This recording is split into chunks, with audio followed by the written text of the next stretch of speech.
Hey Don, it's Jeffrey Epstein calling from jail again. Sorry I missed you. You're probably busy being the president. Look, I just wanted to remind you that we're best friends, and tomorrow I'm going to tell the whole world that you're a pedophile just like me. Unless, of course, something bad happens to me tonight. But I'll probably be fine. Breaking news tonight regarding Jeffrey Epstein. The embattled financier, once alive, now dead. The story of Jeffrey Epstein is so unbelievable, it's almost hard to believe. I don't understand it. Who was Jeffrey Epstein? How could he get away with this? What did he even do? Know what I'm saying? Is he really dead? Was he ever even alive to begin with? What did he do?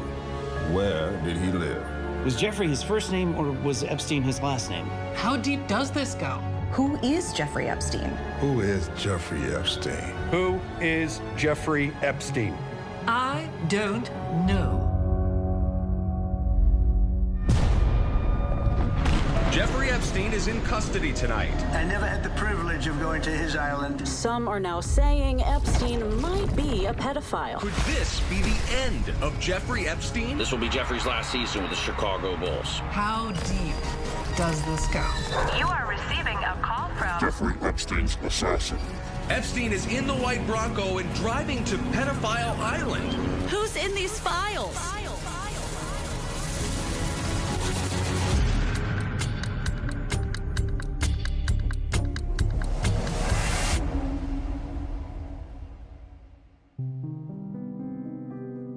People still have a lot of unanswered questions about Jeffrey Epstein.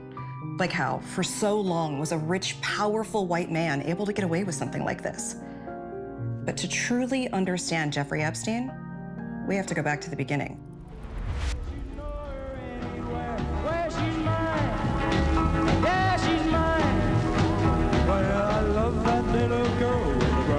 Jeffrey Epstein was allegedly born to his alleged father and alleged mother in New York in 1953.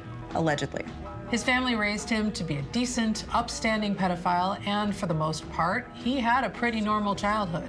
He was bright, had lots of friends. He excelled in school, where he was surrounded by other underage kids. He really was just your typical all-American molester. Everyone always assumed he would go on to grope somewhere like Harvard or Yale, but in college, things take a turn for the worse.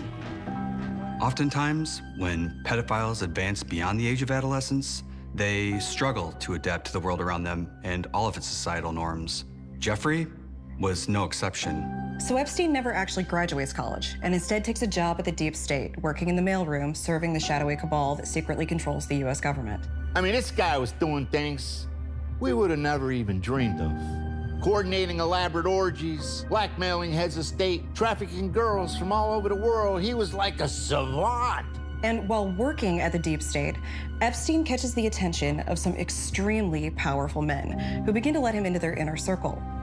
Billionaires like Les Wexner, who was the CEO of Victoria's Secret, and Bill Gates, the CEO of Microsoft Secret. Through all of this, Epstein somehow manages to surround himself with some of the wealthiest, most powerful people in the world. And this really marks the moment when Jeffrey Epstein, the pedophile, becomes Jeffrey Epstein, the criminal.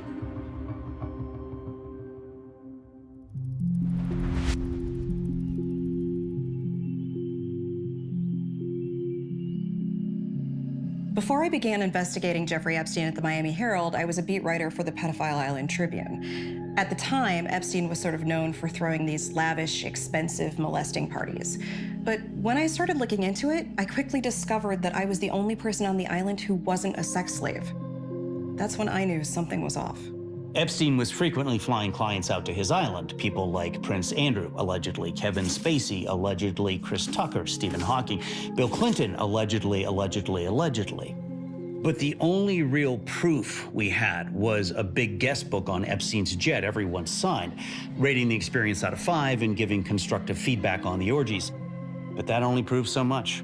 For example, we didn't know who rode on Epstein's transcontinental pedophile railroad into his lodge in Sex Canyon. or aboard his pedophile cruise ship, the High Majesty, or on his impractical handjob handcar, or his private space shuttle, the Molester Galactic. But behind all the zero-gravity, underage massages, there was something even more sinister going on within Epstein's inner circle. Oh, it was a total boys' club. Just a complete sausage party. I knew Jeff back then, and he knew I loved molesting kids and that I wanted a seat on the Lolita Express more than anything. But he shut me out just because I was a woman. It was sexism, pure and simple. Disgusting. By this point in the investigation, we had ascertained that Mr. Epstein's criminal organization worked much like a pyramid scheme. Epstein, of course, was at the top, luring in wealthy clients. At his right hand was Epstein's beloved cockatiel, Corky, who he never left home without, all the way down to Mr. Tyler Fitzsimmons, Epstein's personal noose dealer. Epstein had built a well-oiled criminal machine, but it was starting to become too much for just one pedophile to handle all on his own. And of course, behind every great male sex trafficker, there's an even greater female sex trafficker. Enter Ghislaine Maxwell. Ghislaine Maxwell first met Jeffrey Epstein after she responded to a classified ad seeking a gross pervert assistant. Immediately, she was hired. What Epstein allegedly liked about Ghislaine were her connections. Her father was British billionaire Robert Maxwell, which in turn made Ghislaine rich and British too. Oh, technically, Ghislaine Maxwell was a socialite, but she only came to New York in 1991, unlike my family, which arrived on the Mayflower. It wasn't long after she was hired by Epstein that Ghislaine Maxwell decided to enlist in the elite pedophile corps. At that point, a woman had never completed Epstein's training before. It was grueling. You had to be able to run 5 miles through the mud with a 90-pound girl on your back. They wanted to break you. Nevertheless, she persisted. Not only did she complete the program, but she graduated at the top of her class. Ghislaine Maxwell was now officially a pedophile. She sure showed those boys.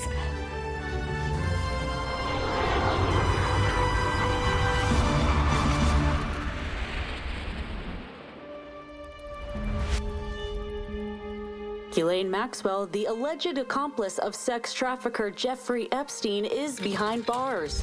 Typical new money behavior. I wouldn't be caught dead at one of her ghost child sex parties. Everyone assumes this is the end for Ghislaine Maxwell. Until.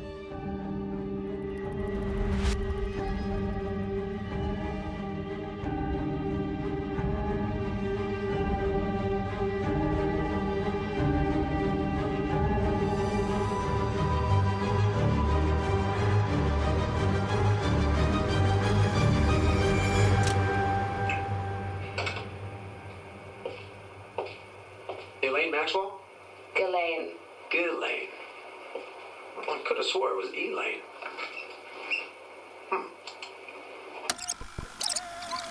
And how long have you been in prison? 5 years. 5 years? Wow. Do you have TikTok in prison? No. Oh, you gotta see this. Oh, I love this shit.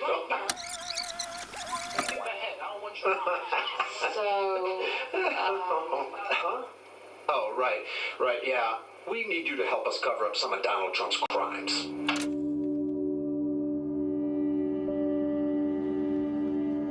Wow. The question now is, why was Ghislaine Maxwell allegedly sent to prison in the first place? Did it have anything to do with who she knew? And is it possible that the Donald Trump mentioned on the DOJ tape Donald Trump is the same Donald Trump that knew Jeffrey Epstein? A lot has been made about the relationship between Jeffrey Epstein and Donald Trump. But off the court, they were not friends. Trump and Epstein friends? Nah. Their relationship was strictly basketball.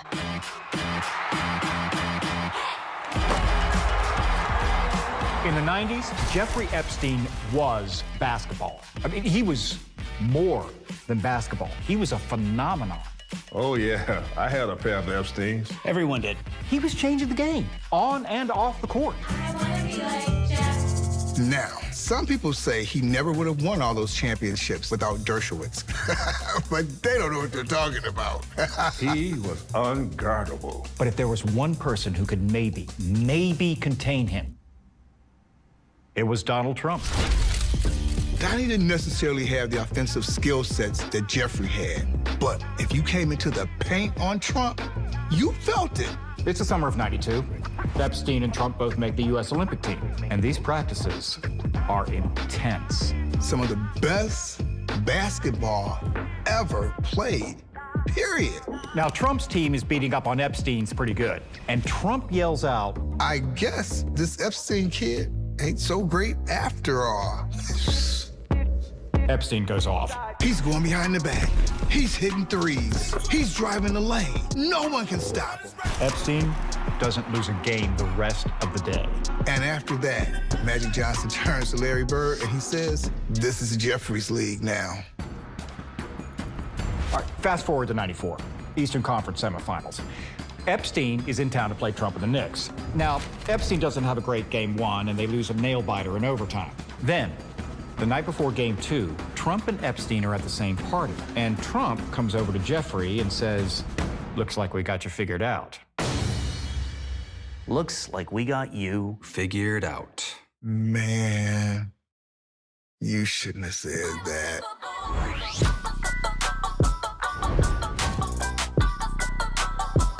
Trump retires in '95, and the two never really speak after that.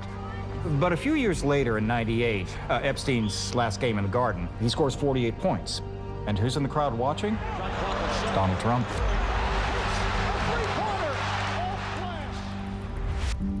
Former NBA superstar, financier, and pedophile Jeffrey Epstein is in custody tonight. In 2006, Jeffrey Epstein is arrested. We had troves of evidence, videos, photographs, interviews, but there's one corroborating detail in all the victims' testimonies that was the most damning. Epstein's distinct corkscrew penis. It was a corkscrew penis that got him. Corkscrew penises first evolved in ducks, who are rightfully considered the best molesters in all the animal kingdom. Jeffrey was no exception. The first day in court, Epstein gets onto the witness stand and immediately tries to hang himself. And yet, despite being charged with multiple counts of unlawful sexual encounters with a minor, Jeffrey Epstein gets a sweetheart deal, pleading down to the far lesser charge of penis goofing, and is sentenced to just 1 year in juvenile detention. He's granted his own private underage sex room and can still leave to go to work as a doctor for the U.S. women's gymnastics team. It was a complete molestation of justice. For the next 10 years, Epstein maintains a low profile and mostly molests philanthropically. But in 2019, he's arrested again.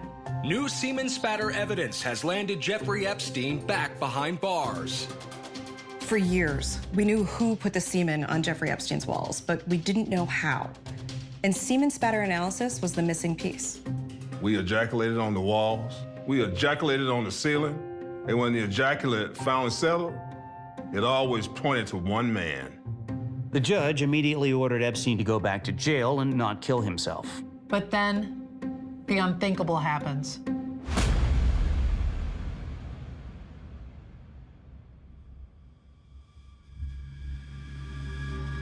The official story is that while in prison, Epstein died peacefully in his noose. Yeah, but that just never sat right with me. No, I don't believe it. You're telling me a pedophile in the prime of his life with decades of molesting still in front of him just suddenly decided to up and kill himself? I mean, come on. I remember the night Jeff died like it was several years ago.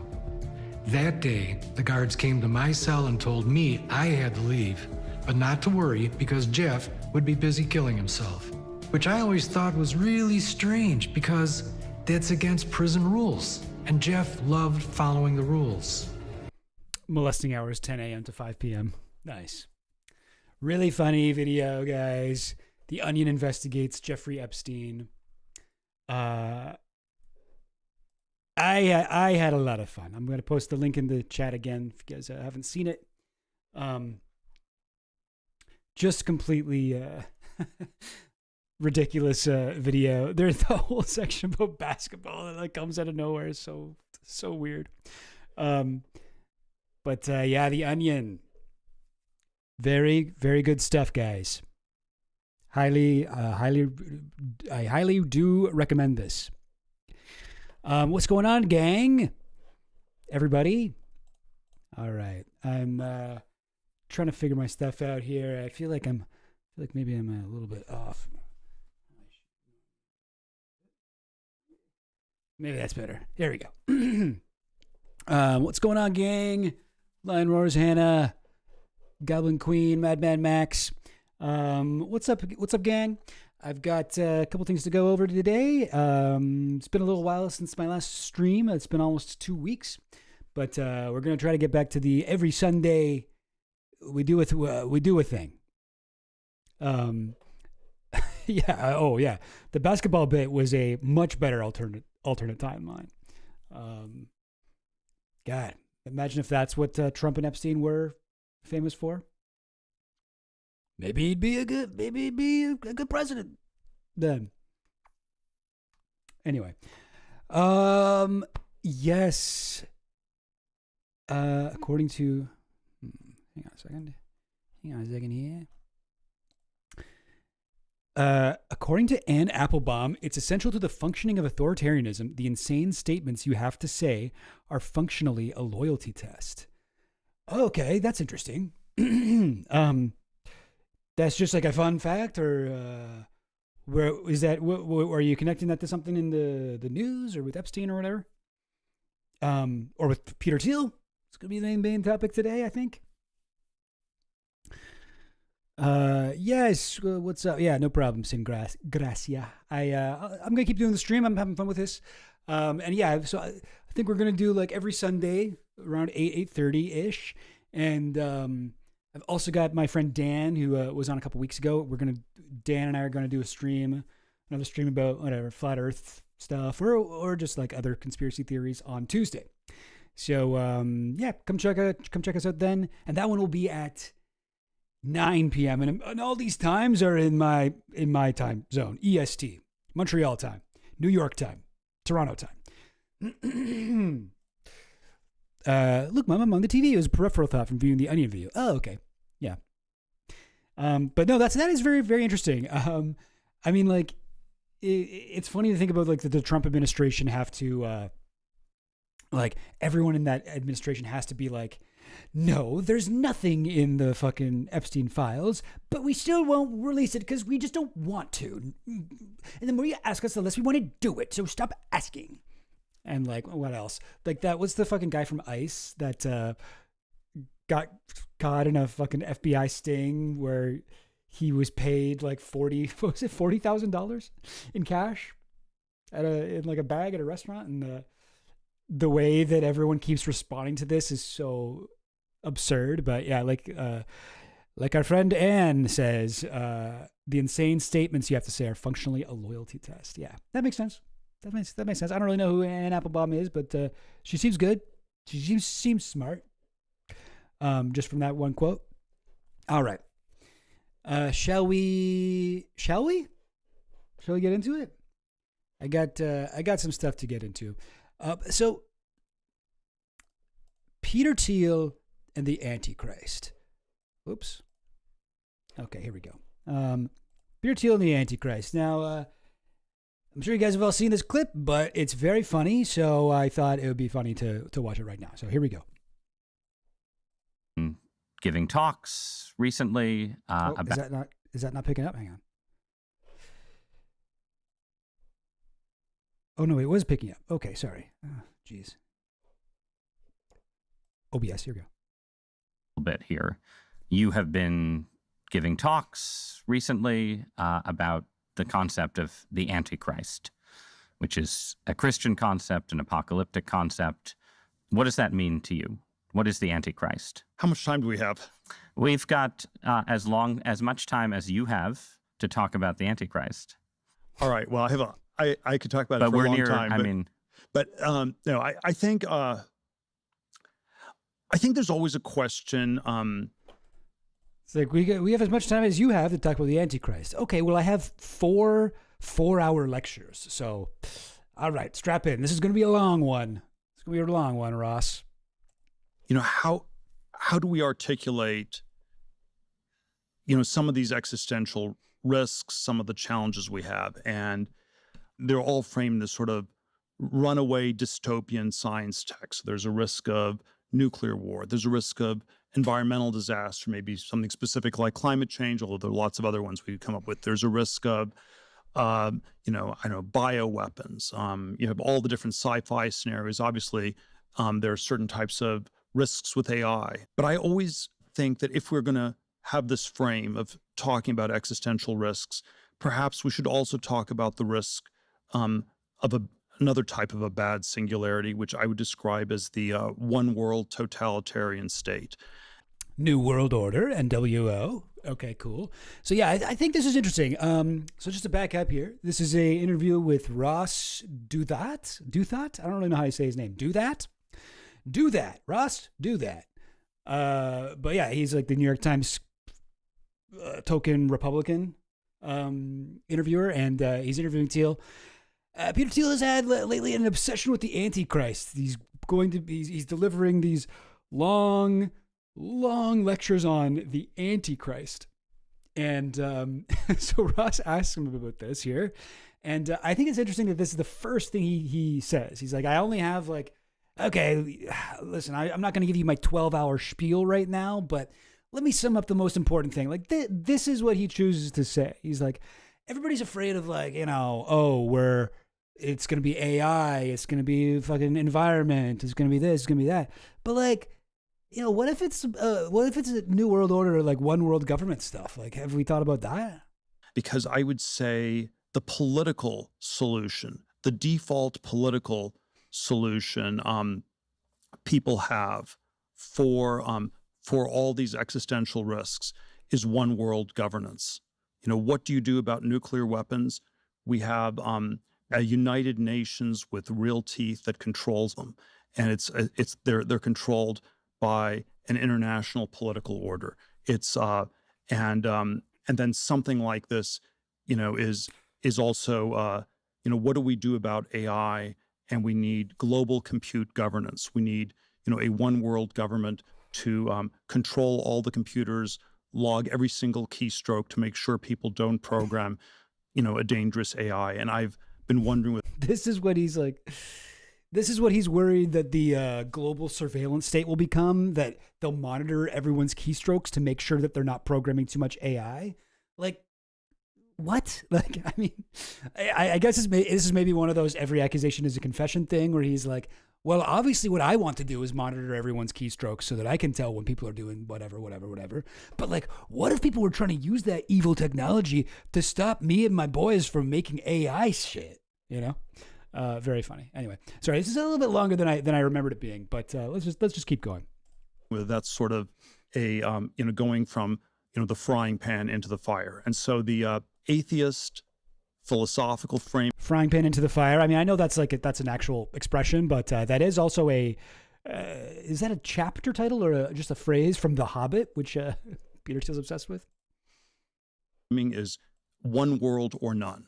That was a short film that was put out by the Federation of American Scientists in the late 40s. Starts with a nuclear bomb blowing up the world, and obviously you need a one world government to stop it. One world or none. And the Christian framing, which in some ways is the same question, is Antichrist or Armageddon. You have the the one world government thing. I guess is this a thing from the Bible? I'm not super familiar with I don't know. I know that the Antichrist is in the Bible a couple times. It's not ever mentioned in Revelations or anything like that. But a lot of this sort of what do you call it? Eschatology, the lore that's built up around the Antichrist is not really in the Bible, right? It's from the Catholic Church or from other whatever theological philosophers throughout the years. Give us shit like the devil and the Antichrist and the whatever. these really developed theories about shit that is just never in the Bible at all. I just think it's like it's interesting here. Like the one world government thing that he keeps mentioning is like this is something that conspiracy theories are a lot like that. You know, you hear Alex Jones talk about this. You hear I always forget his name. The guy who wrote "Behold a Pale Horse," which the book title is a quote from the Bible. What's it called? Oh yes. Milton William Cooper, Bill Cooper. Yeah. And what is it? Oh yeah, it's from Revelation. So Revelation, it is not the Antichrist, but it has it has like it mentions the beast in it and stuff. So it's like, I don't know. It's not super important, but it's just interesting to hear him kind of like quoting all these things that you hear from all these kind of a lot of evangelical conspiracy theorists, especially, but really NWO is pretty mainstream in conspiracy world. Anyways, keep going here. The one world state of the Antichrist, or we're sleepwalking towards Armageddon. One world or none, Antichrist or Armageddon, on one level are the same question. Now, so to him, whether or not there's an Antichrist is about whether or not there will be a one world government. And it's like I just like, I mean, there's a lot of things you can fearmonger about, you know, you can fearmonger about crime, or you can fearmonger about whatever. You can make people afraid of drugs or like fentanyl or something like that on like your local news stations. But like a one world government, do people really think that we're like close to anything like that? That would be we would have to, so many things would have to change very quickly for us to be on board with the one world government. And especially as he seems to think, like a leftist one world government. Leftists can't even functionally organize like a 6-person cooperative garden, you know, like there's not a lot of chance that we'll get on board with a global, you know, takeover here. I just don't, and like the world sucks. And I guess there's kind of like monopolies, whatever, forming, which is bad. But that's not really a government thing. That's like a market thing. But I just don't see the path there. And Thiel seems to think we're like on the precipice of this anyway, or at least that's what he is putting forward. I have a lot of thoughts on this topic, but sort of one question is, and this was a plot hole in all these Antichrist books people wrote. How does the Antichrist take over the world? It's he gives that's exactly the question that I had. How does the Antichrist take over the world? These demonic, hypnotic speeches, and people just fall for it. And so it's this plot hole. It's this demonic, hypnotic, robotic, syntactic. I don't know. Yeah, I mean, like, I guess he's just saying the devil would be a demagogue. You know, he'd be like kind of like a Hitler type, or I don't know, trying to find another example of someone like that. But I mean, how are you supposed? Okay, so here's the thing: in order to be like a Hitler type, you need like an out group. You need like somebody to like pit everyone against. How you do that if you're trying to unite the world under a one world government? You know what I mean? I don't know. I don't know exactly what he's talking about here. Ammonium. Right. It's implausible. It's a very implausible plot hole. Right. But I think we have an implausible plot hole answer to this plot hole. The way the Antichrist would take over the world is you talk about Armageddon nonstop. What? That's where you went with this? Okay, I haven't seen this part. I thought it was just going to be the short clip where you guys know the one, but wow. How do we know who the Antichrist is? He's the guy who talks incessantly about Armageddon. Dude, you are the only one doing that. Talk about existential risk nonstop, and this is what you need to regulate. It's the opposite of the picture of Baconian science from the 17th, 18th century, where, you know, the Antichrist is like some evil tech genius, evil scientist who invent. Wait, sorry. Does he say? What is this? Is like some the 17th, the opposite? 18th. It's the opposite of the picture of Baconian science from the 17th, 18th century, where, you know, the Antichrist is like some evil tech genius, evil science. In the 17th, 18th century, people thought the Antichrist would be an evil tech genius? Well, I mean, I'm sure that they at least didn't use the word tech genius. Scientist who invents this machine to take over the world. People are way too scared for that. In our world, the thing that has political resonance is the opposite. The thing that has political resonance is we need to stop science. We need to just say stop to this.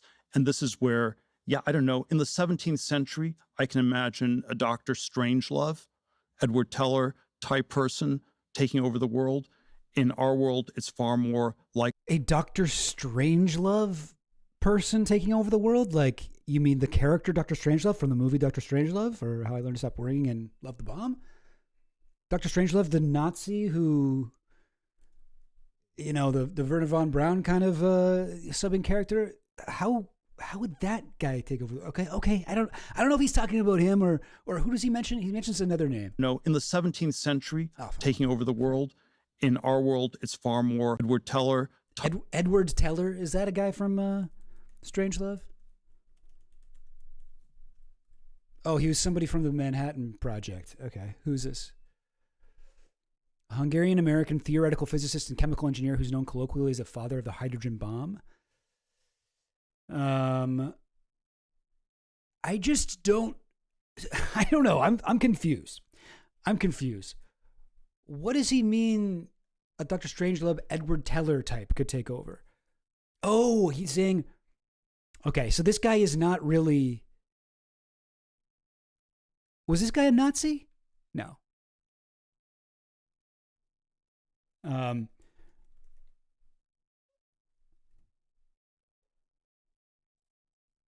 Okay, he's Jewish. Jewish immigrants from Nazi Germany to the United States.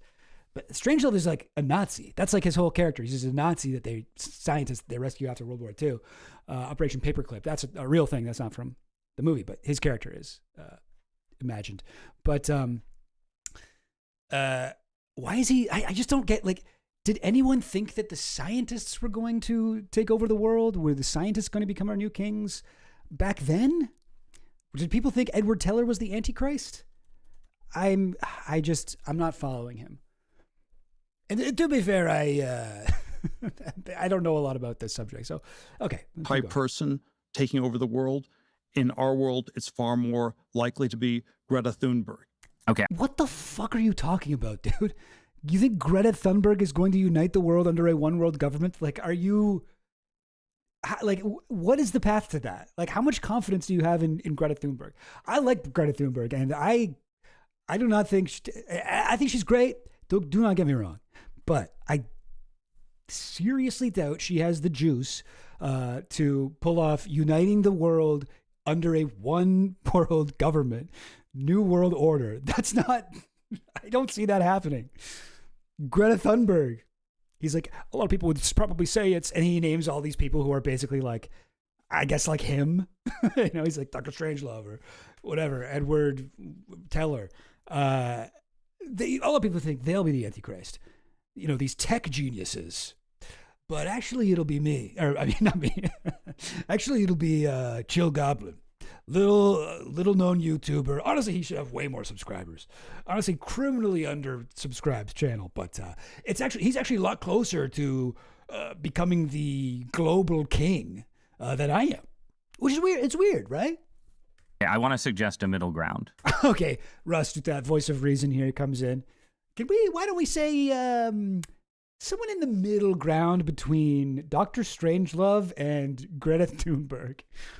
Between those two options. It used to be that the reasonable... He is so pissed. Look at this guy. He's like, I wasn't done talking. You said I had as much time as I wanted. Fear of the Antichrist was a kind of wizard of technology. And now the reasonable fear is someone who promises to control technology, make it safe, and sort of usher in what, from your point of view, would be a kind of universal stagnation. Right? Well, it's more, that's more my description of how it would happen. Right. So I think people still have a fear of a 17th century Antichrist. Yes. We're still scared of Dr. Strangelove. Right, but you're saying the real Antichrist would play on that fear and Yes. say, you must come with me to avoid Skynet, to avoid the Terminator, to avoid nuclear Armageddon. Yes. And I guess my view would be, looking at the world right now, that you would need a certain kind of novel technological progress to make that fear concrete, right? So I can buy that the world could turn to someone who promised peace and regulation if the world became convinced that AI was about to destroy everybody, right? But I think to get to that point, you need one of the accelerationist apocalyptic scenarios to start to play out. I just like Ross Douthat is giving this guy he's being so charitable. He's like, okay, no, what you're saying is not completely insane. Let me try and pull it back slightly. It's like his thing is still fucking crazy. But okay. Yeah. Godels. This billionaire has 1690s peasant brain. This is the crazy thing about Peter Thiel, right? Like, yeah. I 100% agree, Godels. I'll get more into that in a second. Right. To get your peace and safety Antichrist, you need more technological progress. Like one of the key failures of totalitarianism in the 20th century was it had a problem of knowledge. It couldn't know what was going on all over in the world, right? So you need... Also, yo, what's up, Rod Weber? And thank you. Yeah, I was pretty proud of this one. The thumbnail for this video is Diablo from the movie Diablo. No, sorry, the game Diablo. I put it on my Twitter. Yeah, I was pretty proud of it. I whipped that up in my what's it called? The Antichrist. Nice. I'm like showing you guys this. I'm like, yo, check out this thing I made. Even though it's like, this was the thumbnail for the video. You guys have seen it. But you probably didn't get to see it this close up. Look at that. Wow. Look at that evil looking guy. The funny thing is he actually looks like more handsome on my demon picture than he does in this fucking interview. Like, this is a much less flattering picture of him than this. Like, I'm just telling it like it is over here. Okay. Anyway, continuing on. It couldn't know what was going on all over in the world, right? Okay, we're almost through the Antichrist section. The AI or whatever else to be capable of helping the peace. They're also so convinced it's going to have to do with AI. But it's just like, man, it's going to be funny to watch this in like a few years after the AI bubble has burst and destroyed the global economy and be like, oh yeah, well AI did fuck up the world, but not in the way that these guys thought. It fucked up the world because it was a giant grift, not because it was like so good that it would take over the world. And safety totalitarian rule. So don't you think you need your worst case scenario to involve some burst of progress that is then tamed and used to impose stagnant totalitarianism? You can't just get there from where we are right now. Well, it can Greta Thunberg's on a boat in the Mediterranean, like, like protesting Israel. Like I just don't see the promise of safety from AI, safety from tech, even safety from climate change right now as a powerful universal rallying cry, absent accelerating change and real fear of total catastrophe. I mean, these things are so hard to score, but I think environmentalism's pretty powerful. I don't know if it's environmentalism is pretty powerful. Like, this guy is like fucking, like, there is a thing with billionaires where they way overestimate that the power of like oppressed groups and stuff have, and they're like, no, the unions are stronger than ever, and meanwhile, like, unions have just been beat back repeatedly. The guy thinks that environmentalists are powerful. Like, the environmental movement has accomplished fucking nothing. Like, they are right. Obviously, like, I would consider myself an environmentalist. I'm not saying that it's a bad thing to do, but what the fuck have they done? They've done nothing. They've you've had like Greta Thunberg's had a speech go viral, whatever, when she was like a kid. There's been there's been fucking like regulations and laws passed and climate accords and shit, but no one fucking has done anything. People are still drilling oil. People are still like renewables are fucking nowhere close to where they need to be. The global temperature is rising. This is not even close to being like, this is not a powerful group. You know, you can't say a group has I think it's pretty powerful. They've done nothing. They have no power. Who does have power? Who has accomplished it? Peter Thiel. This guy is a billionaire and probably like the most powerful billionaire on earth. Like maybe, I don't know, maybe that might be an exaggeration, but like as far as I could name billionaires, Peter Thiel will be the guy who's actually exerted the most change on the world. This guy, Peter Thiel, he's like if let me give you a nice zoom in on his face here. This guy is basically like if George Soros was real. Okay, this guy is actually funneling money to change the world, to shape opinion. He created, J.D. Vance. He's got his tendrils in all these different fucking pies, all these different fucking businesses, and his fucking what does he call it? His group of boys who he convinces to drop out of college and join his whole thing. This guy has real power. Like this is a guy with actual power, and he's worried about environmentalists.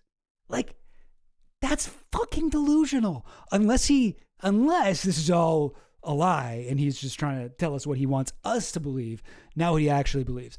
But it kind of feels like he does sort of think that. It's a billionaire delusion. Yeah, Godwin McQueen, I think, I mean, this is where I tend to fall with Peter Thiel as well. I'll get into that in a second too, but I don't think that he believes what he's saying, but his argument is so fucking stupid. Anyway. Absolutely powerful enough to create a one world totalitarian state, but man, it is. I think it is not. It is. Yeah, you're Rustin. That is like laughing. He's like, "What? Environmentalists have the power to create? What the fuck are you talking about? Hey, if the environment fails and everything fucking the environmentalists have been saying for years happens, even then they will still have no power." Even then, they still have no power. But that could fucking destroy the earth. I do not think that would bring us to a one world government. I do not think that that's a fucking danger. But you should be more worried about the fucking failing environment than the environmentalists. Anyway, in its current form, it is. I want to say it's the only thing people still. I want to hear that. I want to hear that response from Ross again. Environmentalism's pretty powerful. I don't know if it's absolutely powerful enough to create a one world totalitarian state, but man, it is. I think it is not. It is. He's like, what? Very, very understated reaction there. It's like, who would hear that and be like, yeah, I think that's a little, I don't think so. I disagree. Whatever. Like, wouldn't you be like, what? Dude, what the fuck are you talking about? Anyways. In its current form. It is. I want to say it's the only thing people still believe in Europe. Like, they believe in the green thing more than Islamic Sharia law or more than in... What? Jesus Christ. He's like, they believe in Europe, people believe in environmentalism more than anything. They believe it more than even Islamic Sharia law. What the fuck? Do you think that that's a big problem in Europe? This guy's brain has been rotted by like all the right-wing fucking infotainment he takes in, I guess. Or as Goblin Queen points out, this is probably just what he wants us to think, not what he actually thinks. The Chinese communist totalitarian takeover, and the future is an idea of a future that looks different from the present. The only three on offer in Europe are green, Sharia, and, the totalitarian communist state, and the green one is by far the strongest. Fucking in a decaying Europe that is not a dominant player in the world. It's always in a context. And he grants him that. He's like, well, in Europe, but when was the last time they were relevant? Bro, what he just said is fucking crazy. Right. And then I I don't know. You know, we had this they're really on, complicated. Sorry, guys. They're on the. They're on a new section here. I didn't even fucking. Okay, hang on. Okay, they're on environmentalism, but there was a point where that I just wanted to show the thing that we've all seen before. Oh, is this not? Hang on a minute there. Okay. We're gonna see if we can find in the transcript here on YouTube. Always a handy little thing to do. Antichrist or Armageddon. We read through that. The real Antichrist. Okay. I think I remember him saying, obviously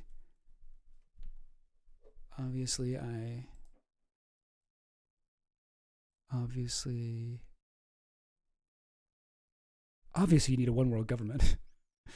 Here we go. Okay, I found it. Here it is. Okay.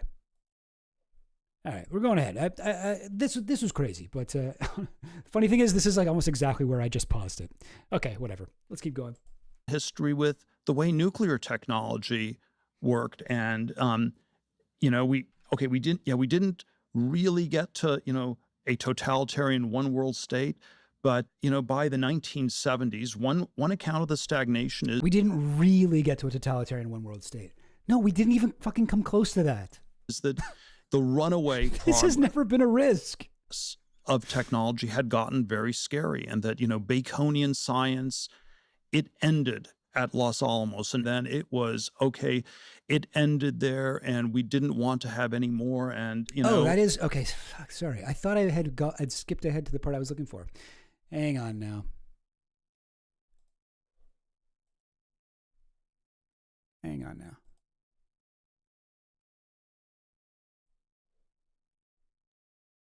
Technologies of warfare and so on, right? And it just seems to me that when you tell me a story about... Okay, so Ross Douthat comes in and asks him like the obvious question after everything he just said about the Antichrist. The Antichrist coming to power and using the fear of technological change to sort of impose order on the world, I feel like that Antichrist would maybe be using the tools that you were building, right? Like, wouldn't the Antichrist be like, great, we're not going to have any more technological progress, but I really like what Palantir has done so far, right? Yeah, isn't that a concern? Wouldn't that be the irony of history? Would be that the man publicly worrying about the Antichrist accidentally hastens his or her arrival? There are all these different scenarios. I obviously don't think that that's what I'm doing. To be clear, I don't think that's what you're doing either. I'm just interested in how you get to a world willing to submit to permanent authoritarian rule. Well, but again, there are these different gradations of this we can describe, but is this so preposterous, what I've just told you, as a broad account of the stagnation that the entire world has submitted? It's crazy that he didn't have like a preloaded answer for this. Like, that is actually the most shocking thing about this, that he didn't have something like, he'd do it in an awkward way, but he'd be like, just say like, I know it's weird, like a little self-awareness. I know it's a little weird hearing the Palantir guy talking about the Antichrist, and like, I totally get where you're coming from, but he's just like, no, well, obviously you haven't been listening to me, because in Thessalonians it actually says that.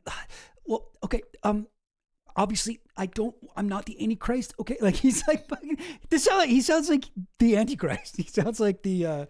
Obviously he's not the Antichrist, because I think the Antichrist has to unite people under a one world government, and I do not think this guy has the charisma to pull that off. Leave it at that. For 50 years to peace and safetyism. This is 1 Thessalonians 5:3. The slogan of the Antichrist is peace and safety, and we've submitted to... The slogan of the Antichrist is peace and safety. I mean, like, well, fucking, what about Palantir being like law and order or whatever? Like, that's peace and safety. That's appealing to that. The FDA regulates not just drugs in the U.S., but de facto in the whole world because the rest of the world defers to the FDA.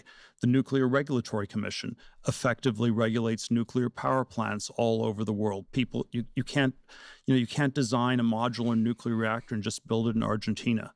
They won't trust the Argentinian regulators. They're going to defer to the U.S. And so it's at least a question about why we've had 50 years of stagnation. And one answer is we ran out of ideas.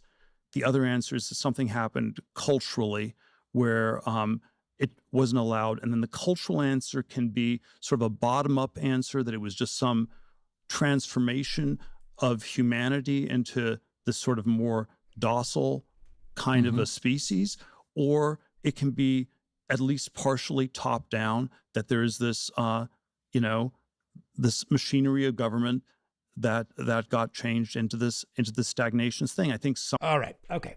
I've heard enough.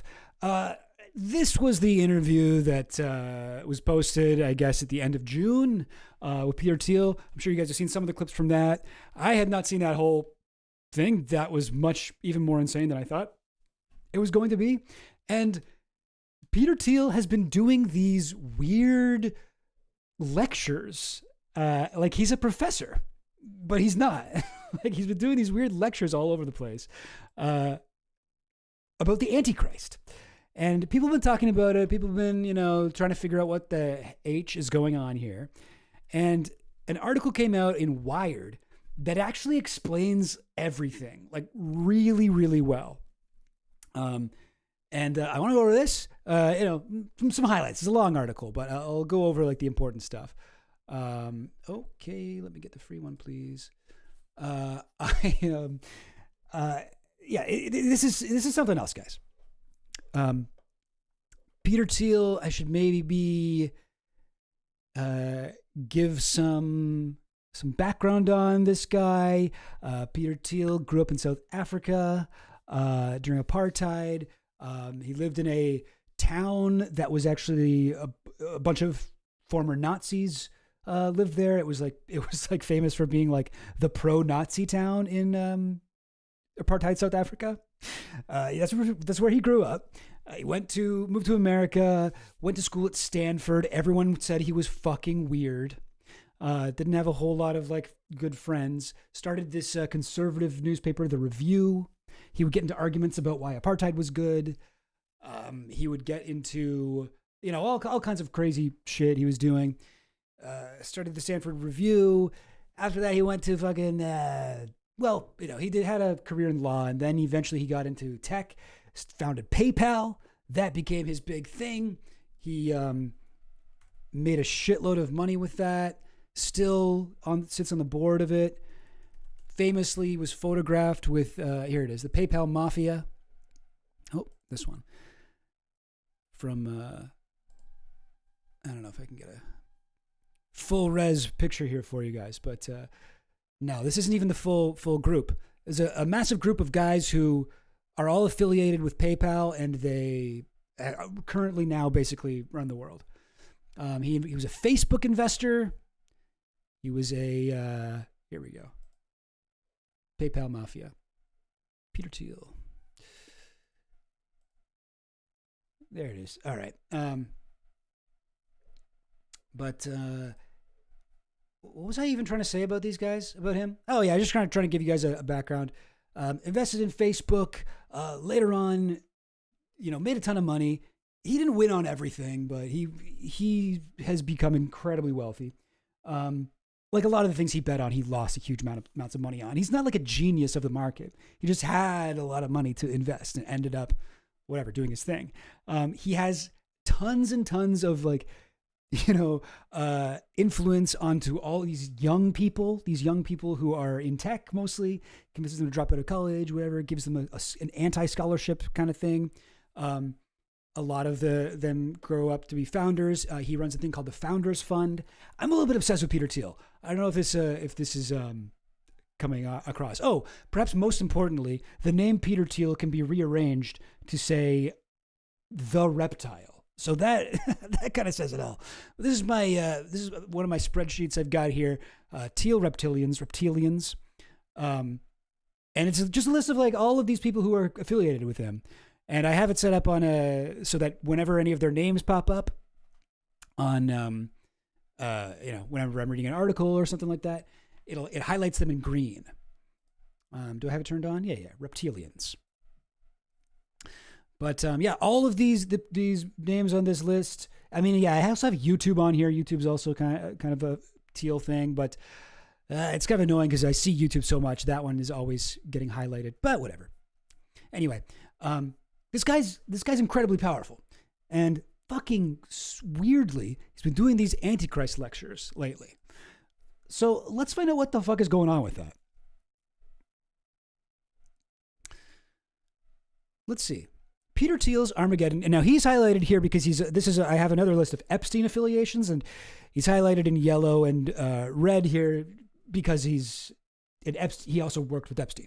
But that's not the reptilian highlights. Those guys are highlighted in green, because they're green, they're reptiles. Peter Thiel's Armageddon speaking tour has, like the world, not ended yet. For a full 2 years now, the billionaire has been on the circuit spreading his biblically inflected ideas about doomsday through a set of variably and sometimes visibly perplexed interviewers. Yeah. He has chatted on stage with the Economist podcaster Tyler Cowen about the catechon. Catechon? I don't know exactly how you say that.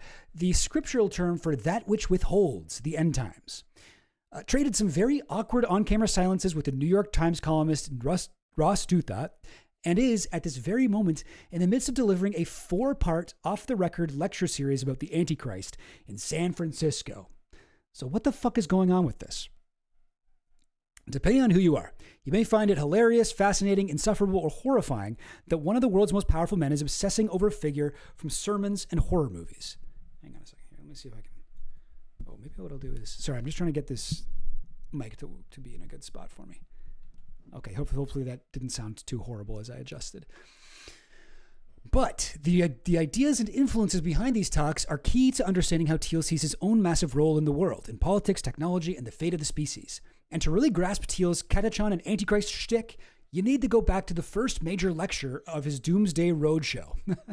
That's a funny phrase. Doomsday Roadshow, which took place on an unusually hot day in Paris in 2023.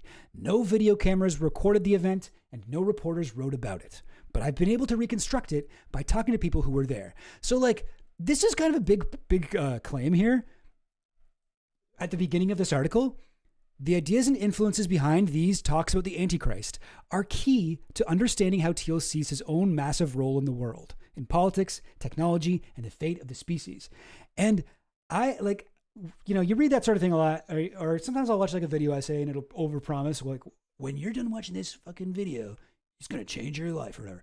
But actually, for me anyway, this did change how I understand Peter Thiel as a guy, which is kind of big for me because I have a very strong opinion on the guy.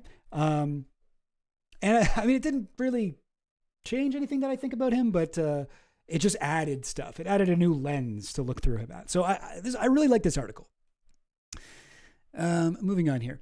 The venue was a yearly conference of scholars devoted to Thiel's chief intellectual influence, the late French-American theorist René Girard. Let me see if I can get a picture of this guy. René Girard. So this dude here goes on to say how this guy was a lecturer at Stanford while Peter Thiel was there. So he's one of Peter Thiel's teachers. And his ideas about the Antichrist, he spoke a lot about the Antichrist. He was also sort of obsessed with this figure, this biblical figure. And everyone at the university kind of thought this guy was a little nuts.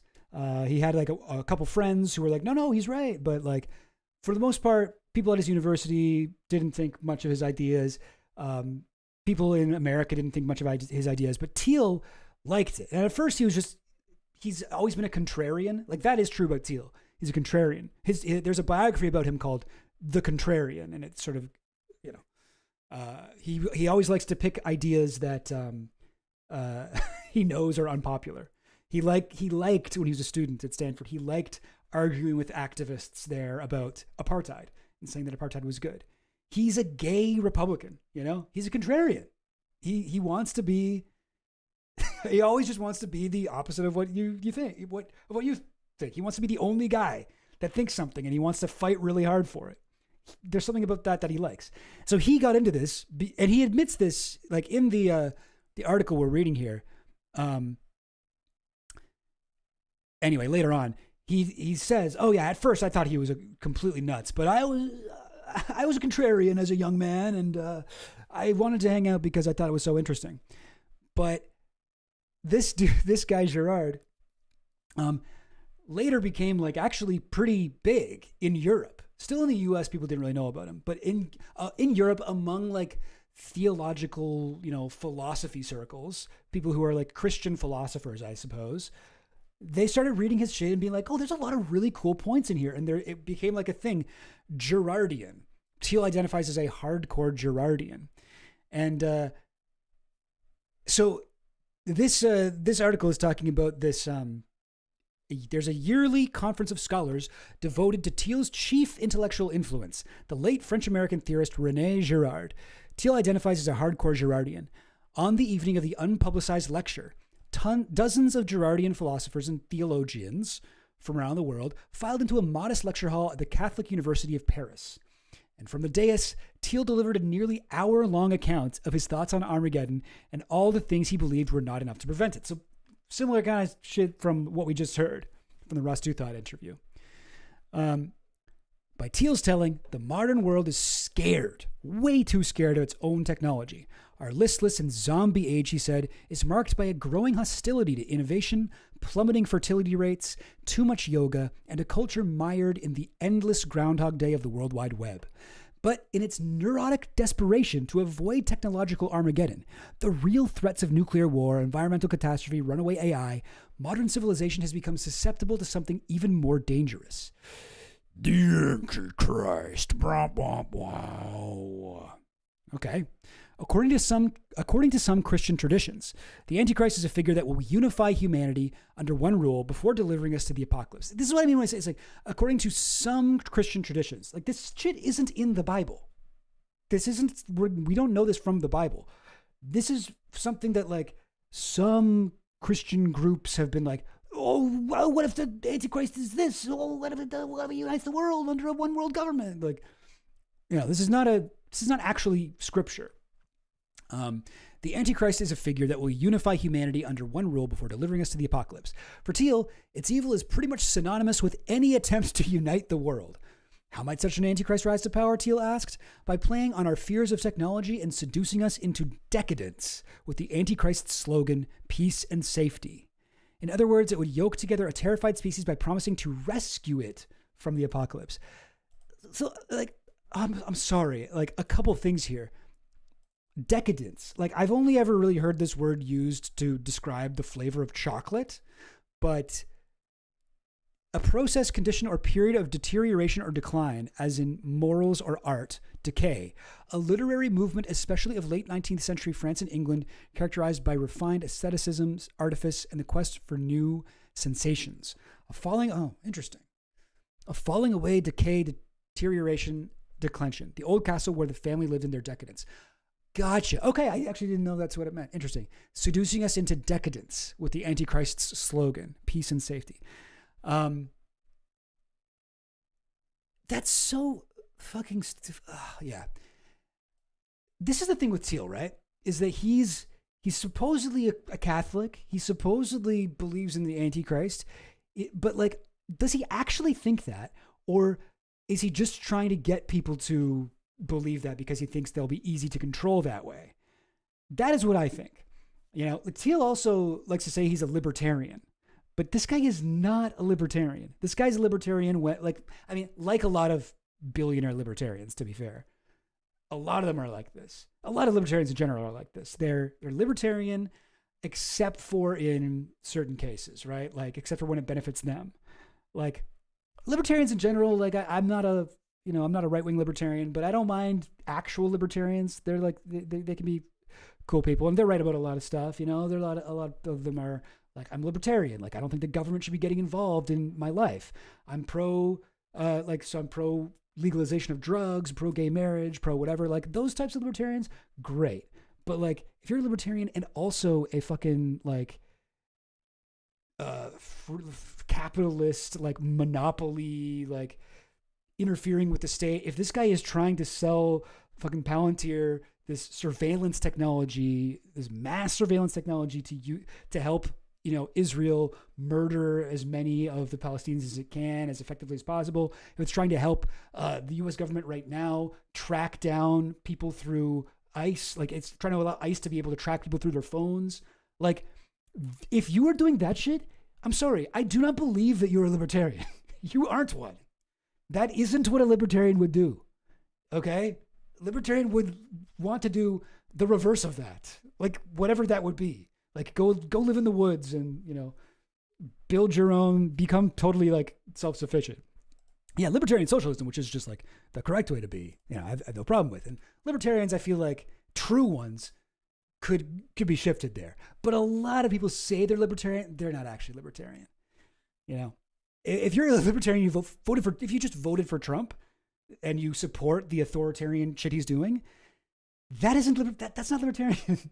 That's a strong state. Like, it's so fucking embarrassing how many libertarians turn out to be fascists when fascism is like the exaltation of the state. Like, to go from one to the other, to me, that just reveals you never believed in what the fuck you're saying, what you were saying to begin with. Yeah, true libertarians are cool. I mean, they're still wrong. They're still very dumb and wrong about their politics. I like arguing with libertarians, like real ones, and you can always get them to justify like anything you want.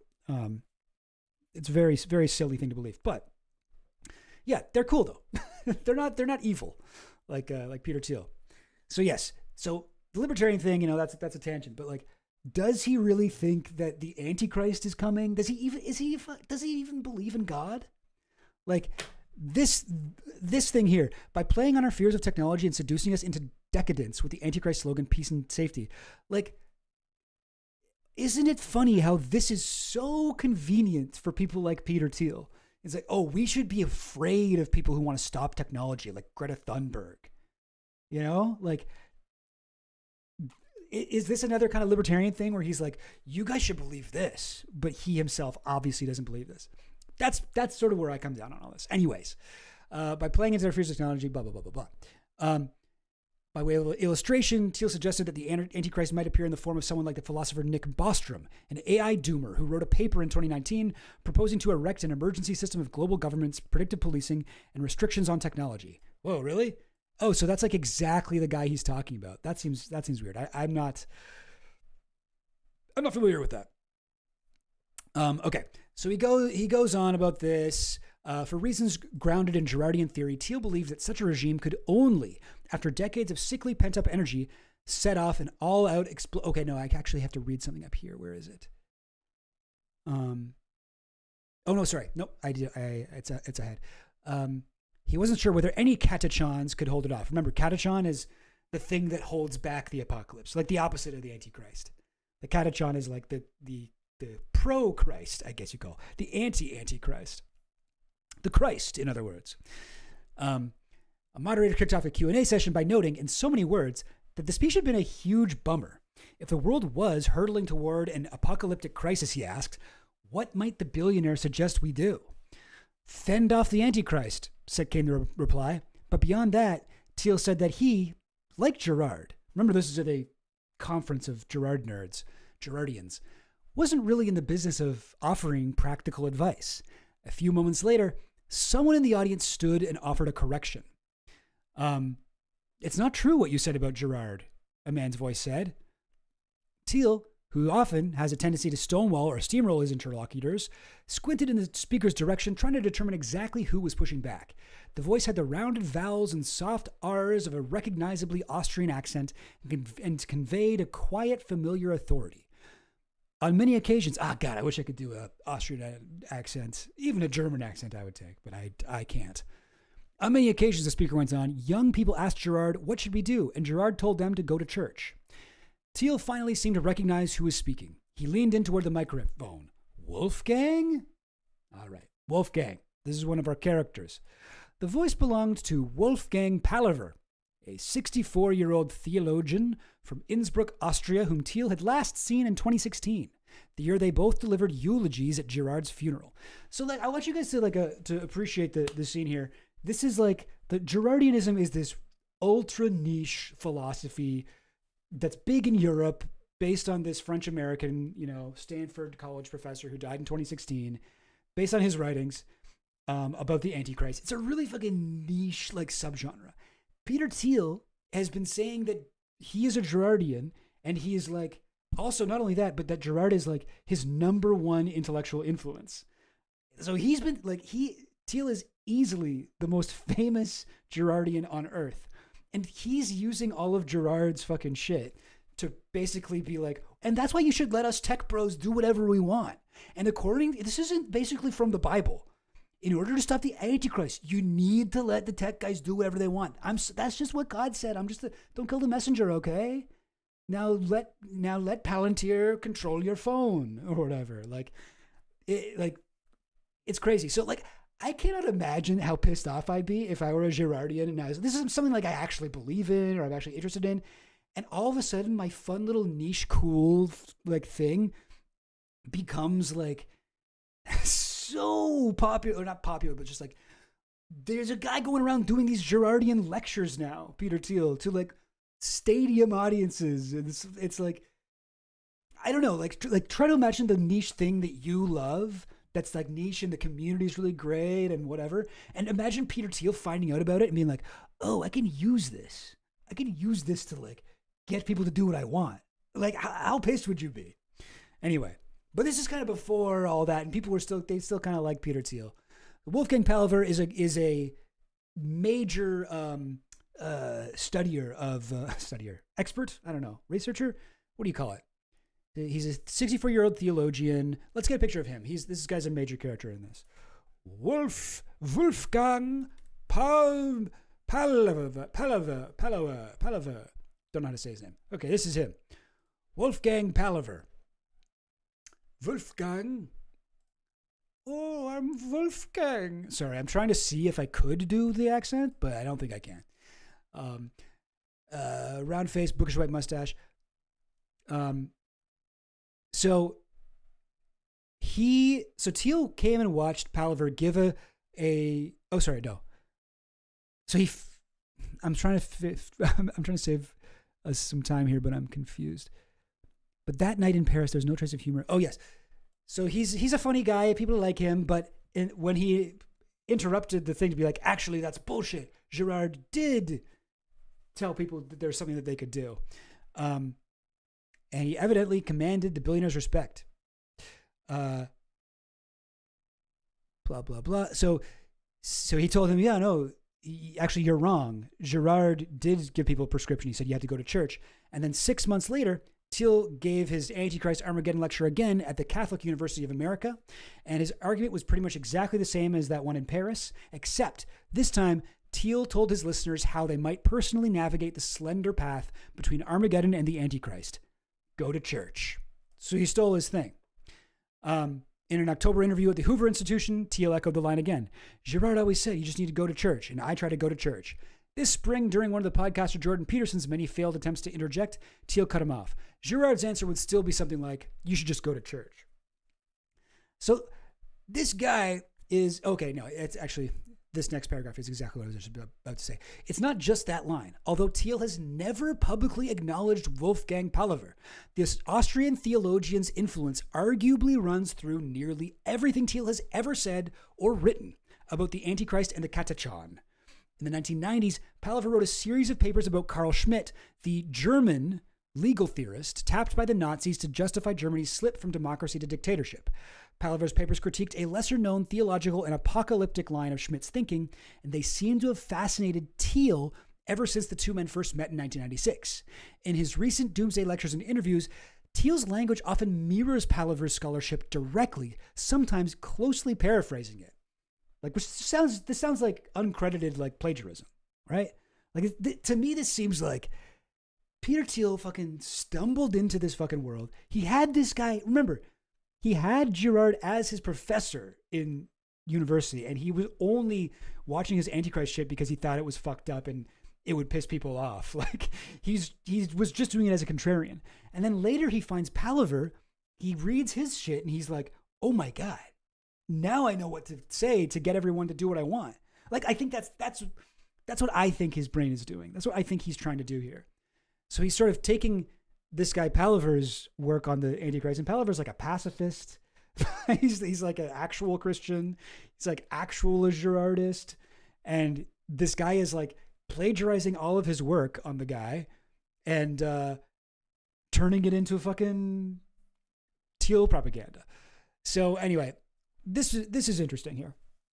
You know, you live in strange times when one of the most influential billionaires in the world, an investor who lit the financial fuses on both Facebook and the AI revolution, co-founded PayPal and Palantir, and who launched the career of an American vice president. It's another thing he did, J.D. Vance, starts dedicating his public appearances primarily to a set of ideas about Armageddon borrowed heavily from a Nazi jurist. That's Carl Schmitt.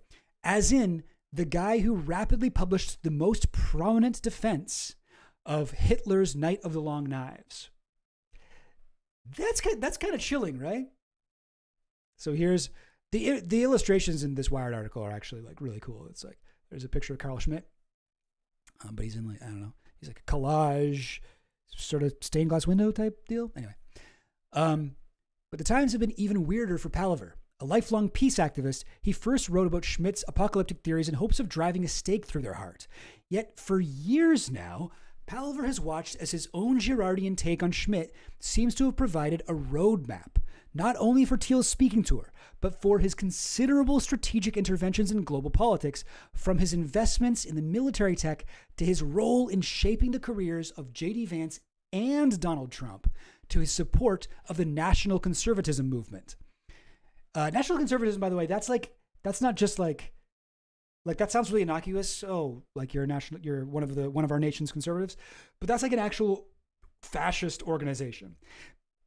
I mean, maybe I shouldn't call it fascist because that's not how they would identify themselves, but the national conservatives are like, let's hang on. National conservatives. Like anytime somebody's got national in its name, it's like a variant of conservatism that prioritizes the defense of the national and cultural identity. I mean, like, this is not really what I'm looking for, though. It's like national conservatism with a capital N, capital C. Like, here's their national conservatism, a project of the Edmund Burke Foundation. Taking back Washington to save America, the sin of empathy, Israel and civilization, the war against the past, why the West must fight for its history. Next gen Marxism, what it is and how to combat it. Like, I know this is all kind of basic, like, the toxic war on masculinity, how Christianity reconciles the sexes. This is all basic conservative stuff. This is not what I'm looking for. I'm trying to find someone describing this. The Daily Signal, don't really want to read that. National conservatism. Oh, what's this? No, this is not right. Oh, I can't. Okay.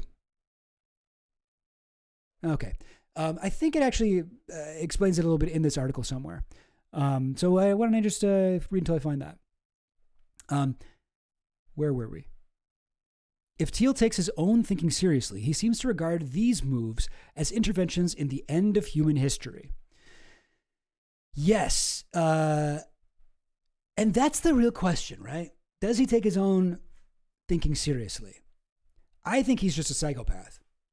Just wants to get even more rich and powerful. But who knows? Maybe he does. If we're going to take him at good faith here, we would be like, okay, well, he actually thinks this bizarre, insane bullshit. So for the past year or so, the two men, that's Thiel and Palaver, the two guys who have done probably the most lecturing about Girard, other than maybe Girard himself. Well, actually, that's probably not true at all.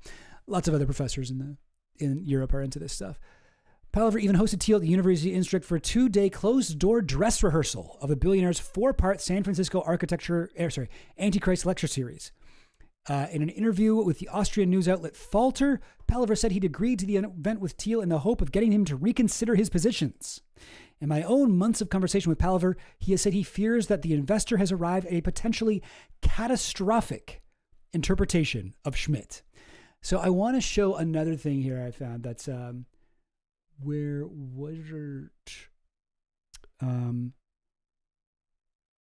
Yeah, I think it's here where they talk about that thing that he this is from the Nerd Reich, by the way, this blog. This guy does a lot of writing about all of the tech fascists that are going to kill us all. The Nerd Reich, pretty good name for a website. But this one kind of goes, so this is about what we were just talking about. He gave a previously unreported, so our first dispatch comes from Austria, that's where Palaver's from, where German-born Thiel gave a previously unreported Antichrist lecture at the prestigious University of Innsbruck, where he flopped before an audience of Catholic theologians. Thiel brought 4 lectures with him, which he planned to deliver and discuss in a small group. Each lecture was scheduled to last 4 hours with coffee and cake in between. Around 20 theologians were invited. All of this was confidential. And Palaver says the point of this meeting was to provide a critical perspective. He was like, okay, Peter, you can come here. You got to pay for everything. And we can say whatever we want to you. The whole thing wasn't a kowtow to an eccentric, super rich man, but rather a critical examination of him. Thiel certainly got the critical treatment from Wilhelm Guchenberger. Sorry, I should learn a German accent. I think that would be. I think it's time. Dean of the Faculty of Catholic Theology, Thiel believes almost fanatically in the problem-solving potential of technology. He therefore sees the central evil of the present in the fact that innovative stagnation has prevailed for some time. Thiel, who is philosophically educated and theologically interested, connects this with apocalyptic thinking and the biblical images of the Antichrist and the Katachon. That can't be how you say it. I just don't know. Katachon. Thiel, who is philosophically educated and theologically interested, connects this with apocalyptic thinking and the biblical images of the Antichrist and the Katachon in a problematic way. Thiel attempts to identify these ideas with specific individuals or institutions in current world events. Yeah, I can see why you would be pissed about that. That you're like this really thoughtful kind of like scholar of these sort of like apocalyptic texts, parts of the Bible, and you have this sort of movement that's really has a very interesting specific interpretation of all that. And then along comes Peter Thiel, billionaire, and he's like, oh, you know who they're talking about there? Greta Thunberg. Like, you know who that is? Oh, you know who that is? That guy that wrote a blog that said AI was bad. Oh, you know that? Like, this is very funny. The Falter theory story ends on a stunning note. Conclusion. As a Catholic theological faculty, we see it as our obligation to offer a counter to such tendencies in research and teaching. Thiel's ideology, cobbled together from various religious philosophical fragments, was thus rated unsatisfactory, at least by the University of Innsbruck. Dramatic theology indeed. Reliable sources tell me that unsatisfactory is a peak insult in German. Oh, yeah. It doesn't quite translate here. But they rated it unsatisfactory, but that actually means something like much worse. Like, I guess in Germany, or not Germany, Austria, being unsatisfactory is the worst thing you can be. Those Germans, they're a little intense, eh? They've always been a little intense. But yes, so I just wanted to jump to that other article because it mentions it here, but it doesn't, go into it as much.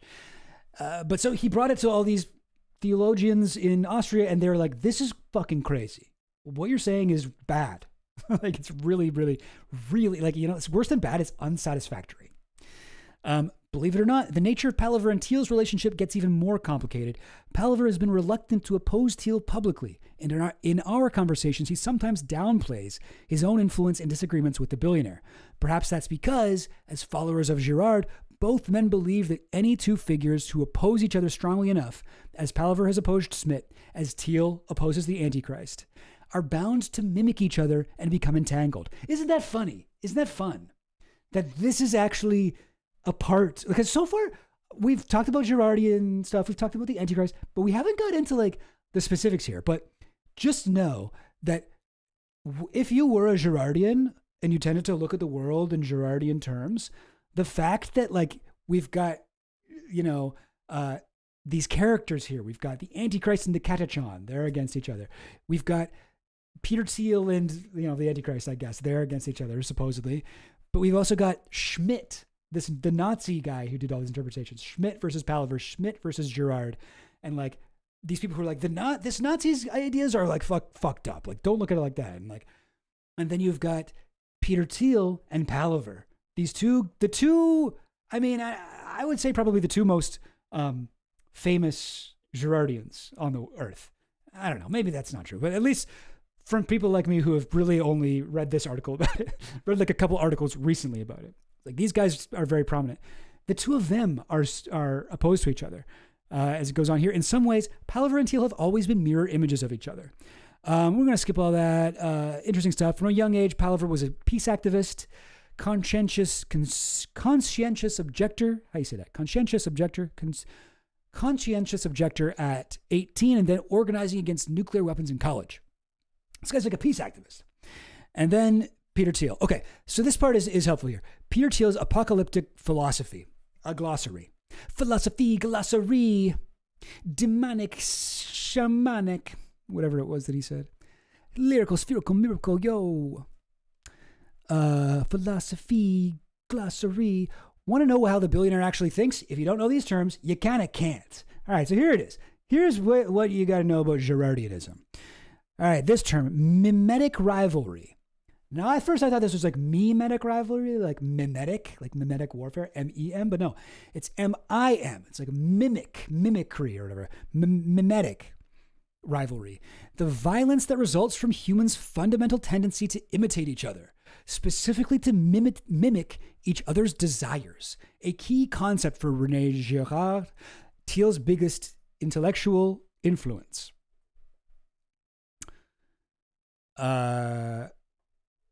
So there we go. Mimetic rivalry. People try to imitate each other. Isn't that interesting thing that like Thiel is kind of trying to imitate, Girard and Palaver, but I guess he's not really specifically mimicking their desires. So maybe not. But anyway, mimetic rivalry. Scapegoat mechanism. The process by which humans find unity and relief from mimetic rivalry in ganging up on one target who gets blamed for all the community's problems. According to Girard, scapegoating has provided less and less cohesion since the time of Christ. So, according to Girard, this fucking stupid, crazy idea that, you can see why no one took him seriously. When Christ was around, scapegoats were really, really good. Scapegoats were really powerful. And you could solve a lot of problems just by picking a scapegoat. But the closer we get to the Armageddon, the less useful scapegoats are. Right? Like now, for example, scapegoats are way less useful than they were in Christ's time. And that seems obviously untrue to me, but that's what these guys think. Because I guess like they like my thing with scapegoats is like, obviously you can like unite people by getting them to hate a common enemy. Like that's definitely true. That's like an awful thing to do, but like obviously it works. This is what the Holocaust was scapegoating the Jews. This is what like blaming immigrants for everything in the U.S. now, like Peter Thiel's boy J.D. Vance did constantly on the debate, the campaign trail. I was going to say debate trail. That's not a trail. But, when Trump brings up the Haitian immigrants are eating the dogs, eating the cats of the people that live there in the debate, like these are scapegoats. Like they're still really powerful, but you unite people by uniting them against a common enemy. And it's like, or, a perceived enemy, or you convince people that it's a common enemy. I don't want you guys to think I'm saying that shit's true, but why would that be? Like, if anything, that's like more powerful now than it was pre-internet. Like fucking scapegoating is fucking so out of control. So anyway, this seems stupid to me. Anyway, moving on. The Antichrist, the figure described briefly in the Bible. I think the Antichrist is mentioned like 4 times throughout the entire Bible, who ushers in the end times. For Thiel and the Nazi theorist Carl Schmitt, the Antichrist's evil is pretty much synonymous with any attempt to unify the world. So this part, the New World Order stuff, I guess that's not Girardian. I guess that's more Schmittian. So that shit's Nazi shit. Interesting. I was saying earlier, where does that shit come from? The New World Order thing that's so common on the conspiratorial world. Moving on here. Apocalypse.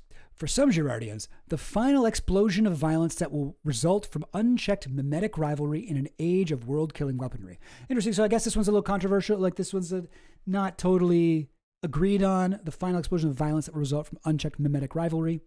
So if it's unchecked mimetic rivalry, the problem is, so think about this, guys. Think about this. The apocalypse comes from unchecked mimetic rivalry.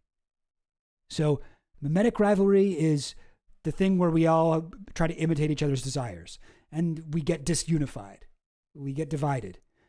And then you can unite people by using scapegoating, by blaming everything on immigrants. You can unite people. And if that stops working and if people are like, hey, wait a minute, the immigrants are actually cool. The immigrants are actually chill and they contribute to the economy. What the fuck? Why have I been against them? Actually, I fucking love Indian food. Why did I used to be racist? Like if that happens, if scapegoating no longer works, apocalypse. Because people will be too united. And then we'll unite so much that we'll be under a one world government. I guess, I don't know if I'm reading that right. I think I made 1 or 2 mistakes in that interpretation, but yeah. Yeah, no cell phones in sight. Just a bunch of people banishing a poor goat who's probably cool, never hurt anybody. Yeah. Was it Reddington? Yeah. I should look into this. This is interesting stuff. But yeah, okay.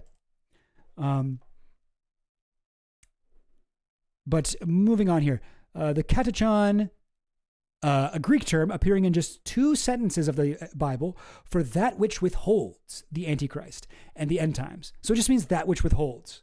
And it's like the katachon of the Antichrist or whatever. After World War II, Schmitt's vision of the katachon was for a fragmented world of nationalist states with no global unity. Oh, what a dream that would be. Oh, can you imagine a world where we had a fragmented world of nationalist states? Ah, wow. Thiel seems to envision something similar. So there you go. That's Girardianism and a little bit of Schmittism, but together we're getting like the Peter Thiel kind of mix, mélanger, whatever you call it. The concoction that he's made of mixing thoughts from his professor at Stanford, thoughts from this Austrian guy he met, and thoughts from the Nazi Carl Schmitt, who wrote the Defense of the Night of Long Knives. So, yeah, can skip ahead of it goes through a lot of this stuff here. Girard believed the arrival of Christianity marked a turning point in human consciousness because it revealed once and for all that scapegoats are actually innocent and mobs are depraved. Guys, scapegoating is bad, said Christ. And lo, Jesus said upon the mount, Sermon upon the Mount, guys, seriously, immigrants are fine. Don't be racist. Scapegoats are innocent and mobs are depraved. I don't feel like Jesus would have said that, but okay, he's apparently Girard said he told people that. And then in the crucifixion narrative, Jesus is murdered in a heinous act of collective violence.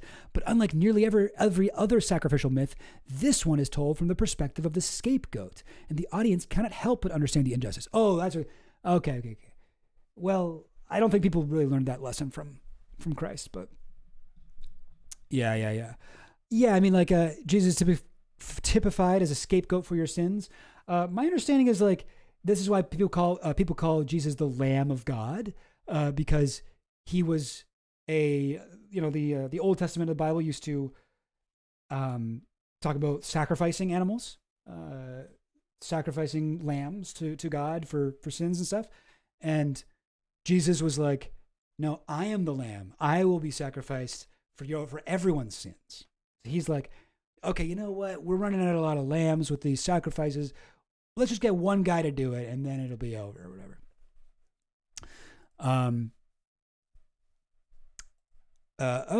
Is that why Satan looks like a goat? As a reminder, the sacrifices before Jesus were also unjust.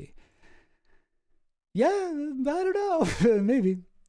I'm sure some of the goats were evil. Let's not get carried away here. The goats were innocent. I don't know if you've ever seen goats. They are not that innocent. Not that innocent. You know what I'm saying? Friends. Here's a viral video from yesteryear. Buttermilk plays with his friends. Have you guys seen this? This is my old guy moment. This is my unk. This is my unk moment. Here we go. Check this out.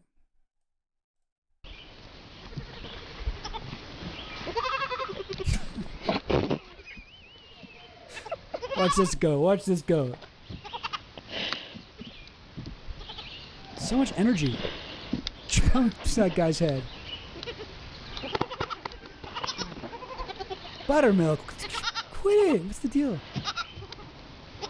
None of them want to play.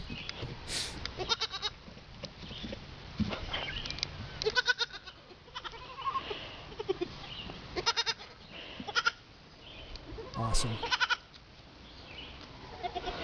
Buttermilk. It's not over yet, guys. This is from before TikTok. That we had longer attention spans back then, I guess. Here you go. Jumps, keeps jumping over him. Oh, hey! No, that's the best move there. Hang on. He jumps on that goat and then jumps off it and knocks it over. Buttermilk, you're crazy. Anyway, so let's not get carried away, okay? Not all goats are innocent, okay? So I'm sure some of the goats that were sacrificed, people were like, that goat actually did suck, though. Yeah, where were we? Oh, yes, reading this article. With his epiphany, Girard... Oh, and also let me just watch that other part again at the beginning where the... let me just watch that other part at the beginning where she jumps on a guy's head. I think it's here. Boom! Oh, is that the same guy too? Oh. What the heck? This goat's out of control. All right, look at this. 16 million views. Yeah, 13 years ago. 13 years ago. Seems like only yesterday. But this was a big video back in the day. Check out her brand new game for Apple devices. Yeah. This is one of my favorite old viral videos. Okay, moving on here. The old scapegoating rituals instantly started to lose their effectiveness, having been unmasked and discredited. Humanity no longer gets the same relief from collective acts of violence. Communities still scapegoat all the time, but with less and less unifying cohesion to show for it. What awaits us at the end of history, then, is the unchecked, contagious, and ultimately apocalyptic violence of mimetic rivalry. See, this is where I get confused, because, like, it seems like that would be good. Oh, I see what it's saying. So people are still scapegoating, but we don't get the social cohesion. So it used to be just as unjust to scapegoat people, but people used to get a lot more social cohesion out of it. And I don't think that's true. The upside of the crucifixion narrative, however, is that it offers humanity moral redemption. No matter what the end game is, so this is Girard's thing. One must wholly reject scapegoating. Imitation remains inescapable, but we can choose our models. And the sound path forward, as he saw it, is to mimic Jesus, the one model who will never become a fascinating rival in leading lives of Christian nonviolence. So it makes sense that a lot of these Girardians would be pacifists, because that's his kind of thing. But it's also like in that, at the beginning, where Peter Thiel was like, well, Girard never said what to do. Well, this is him saying what to do. And this is like more than just saying go to church. This is like, yes, let's try to mimic Jesus and live a life of Christian nonviolence, right? Like, that's more than what Palaver said. Anyway, whatever. Palaver became obsessed with it as a kid, saw it as a bridge between his peace activism and theology. Okay, moving on. By the late 1980s, Palaver had become one of a small cadre of Girardian devotees on faculty at the University of Innsbruck. That's where Peter Thiel bombed. Girard's ideas were also picking up steam in academic circles elsewhere in Europe, but Girard himself continued to develop his theories in relative obscurity across the Atlantic at Stanford University. All right, so we're talking about Peter Thiel at Stanford. You can skip over a lot of this stuff. It's interesting though. Read the article if you're interested. It is it goes through a lot of his history here. Thiel found out about Girard through another professor who is Girard's best friend, named Robert Hamerton Kelly, a cantankerous, theologically conservative Stanford campus minister who once referred to himself as a bumpkin from South Africa armed with fascist boarding school education. Moving on here. So he introduced him to so another fucking guy from South Africa armed with fascist boarding school education. I mean maybe did he grow up in the Nazi town too? As Peter Thiel did? Let me just look that up real quick. Peter Thiel. Early life. Where is it? He was born in West Germany, moved to the United States when he was 1. Blah, blah, blah. Thiel family lived in South Africa and Southwest Africa. Okay, so actually maybe it was in West Africa or Rhodesia or Namibia. Wait, sorry, no. Rhodesia is Zimbabwe. Southwest Africa is Namibia. Okay, that makes sense. And he lived in Swakopmund. He attended for 2 years a German language school in Swakopmund that required students to wear uniforms and utilize corporal punishment, such as striking students' hands with a ruler. This is like... Where is... Okay, it's in Namibia. All right. It's in Namibia. I thought it was in South Africa, but no. It's in Namibia. Swakopmund is a city on the coast of western Namibia. Blah, blah, blah, blah.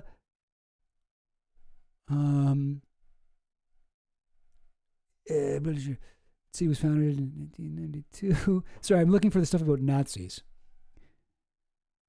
Until World War I, until Namibian independence, since 1990. After Namibian independence from South Africa in 1990...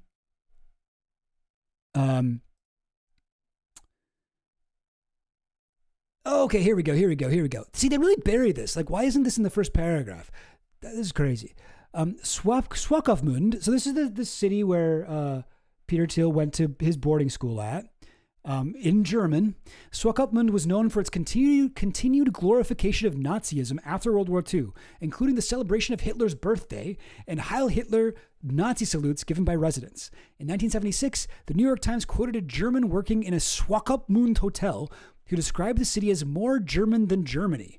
As of the 1980s, Nazi paraphernalia was available to buy in shops. As of the 1980s, damn. With the opening of the Rossing uranium mine in 1976, Swakopmund changed its shape, blah, blah, blah, blah.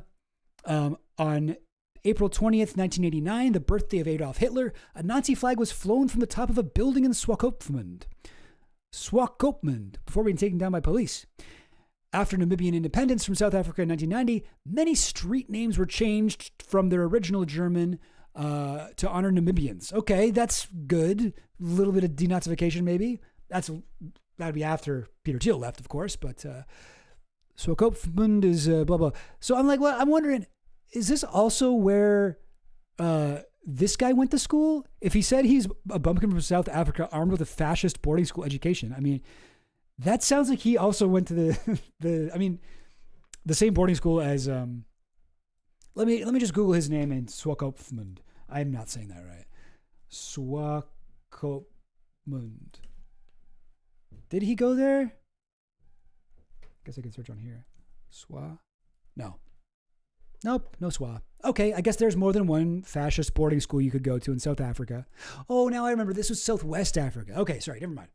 But yes, okay, so similar guy to Peter Thiel. He became friends with Peter Thiel, and then Hammerson Kelly taught classes on Western civilization and had been booed by anti-apartheid audiences, blah, blah, blah, blah, blah. Thiel came to see him as a mentor, and it was through him that Thiel got to know Girard personally. Hammerson Kelly was one of Girard's closest friends at Stanford and one of mimetic theory's loudest champions in the United States. So, like, my theory here is, I think Thiel, like, I can just imagine this. This is completely fucking speculation, right? I don't have any proof, but like, I can imagine Thiel finding out about Girardianism, this kind of Antichrist thought. I can imagine him finding out about the like concept of libertarianism, reading Ayn Rand, and thinking to himself, well, this is stupid, but it would be helpful for me if other people thought this, or if maybe it's not even that. Maybe it's like, I can use this as an excuse for doing the things that I actually do want to do. Oh, Reddington, the P is silent in Swakopmund? Oh, that makes it so much easier to say. Swakopmund. Okay, cool. His initial attraction to Girard's mimetic thinking was, I mentioned this earlier, but this is funny. By Thiel's own admission, his initial attraction to Girard's mimetic thinking was simply contrarian. It was very much out of temper with the times, Thiel said in a 2009 interview, so it had a sort of natural appeal to a somewhat rebellious undergraduate. He calls himself. Beyond that, Thiel's first impression was that mimetic theory was crazy.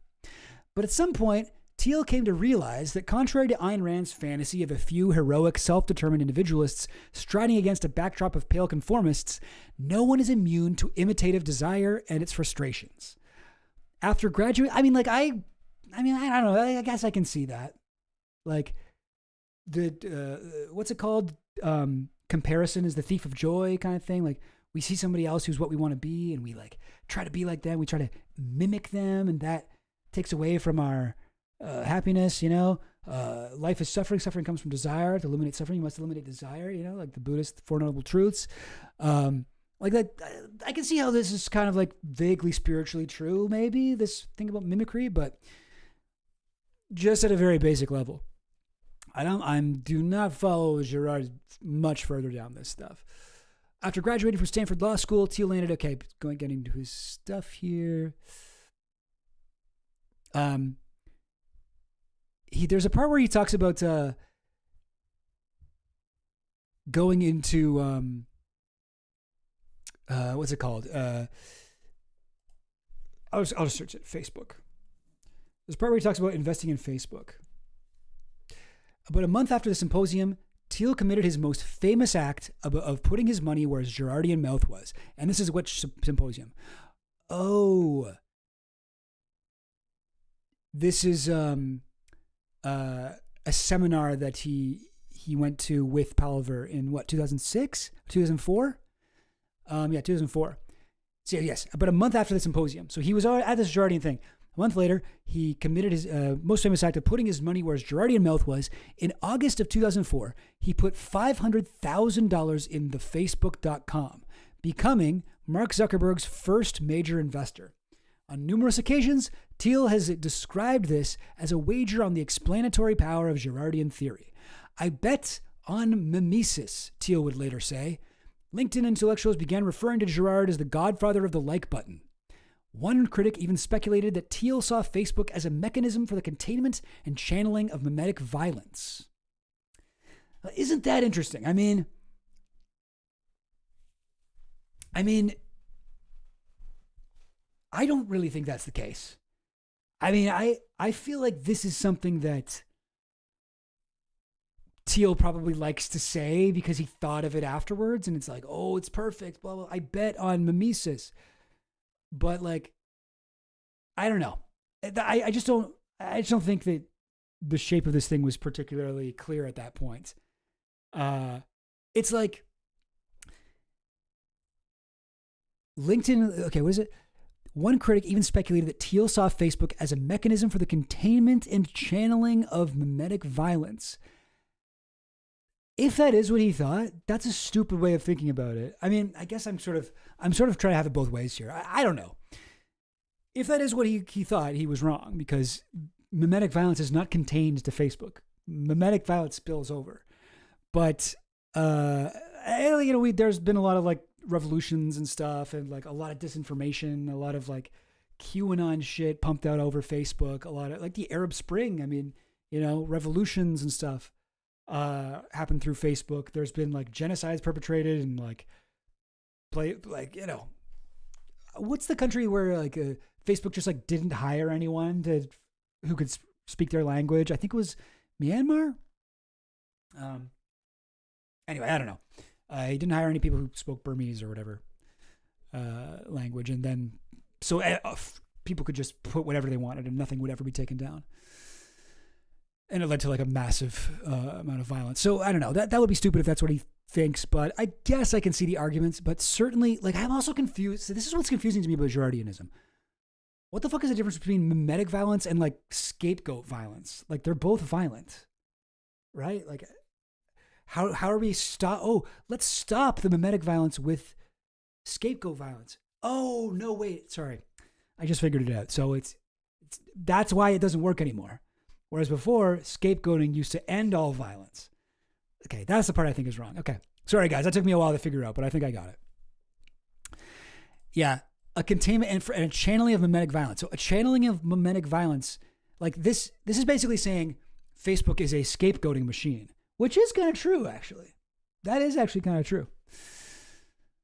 Fucked up to invest because of that. After World War II, Schmidt eventually soured on the idea that Hitler was the Katachan. Oh, okay. Clearly, after World War II, he figured that out. He thought that? Wow. Okay, so he was with Hitler literally until he died. In Schmidt's post-war book, The Nomos of the Earth, he pitched a new kind of Katachan.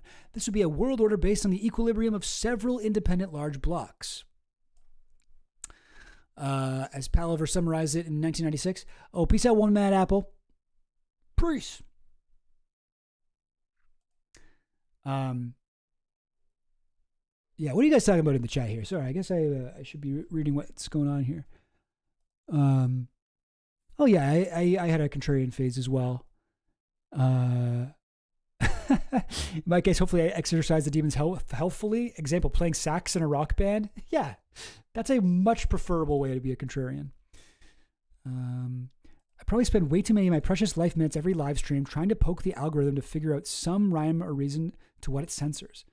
Fuck. That sucks. Sorry about that.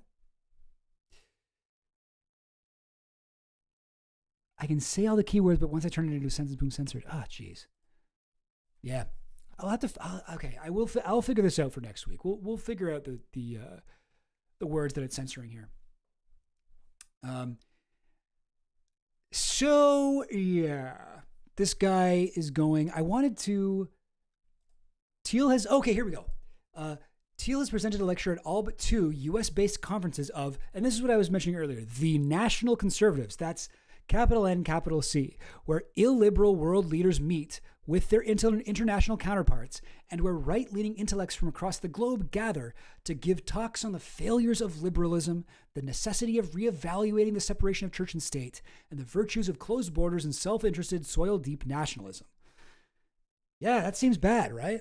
This seems like a lot of mimetic violence. Seems like a lot of warfare, a lot of scapegoating going on here. In 2021, Thiel was listed among the conference's biggest donors of $50,000 or more.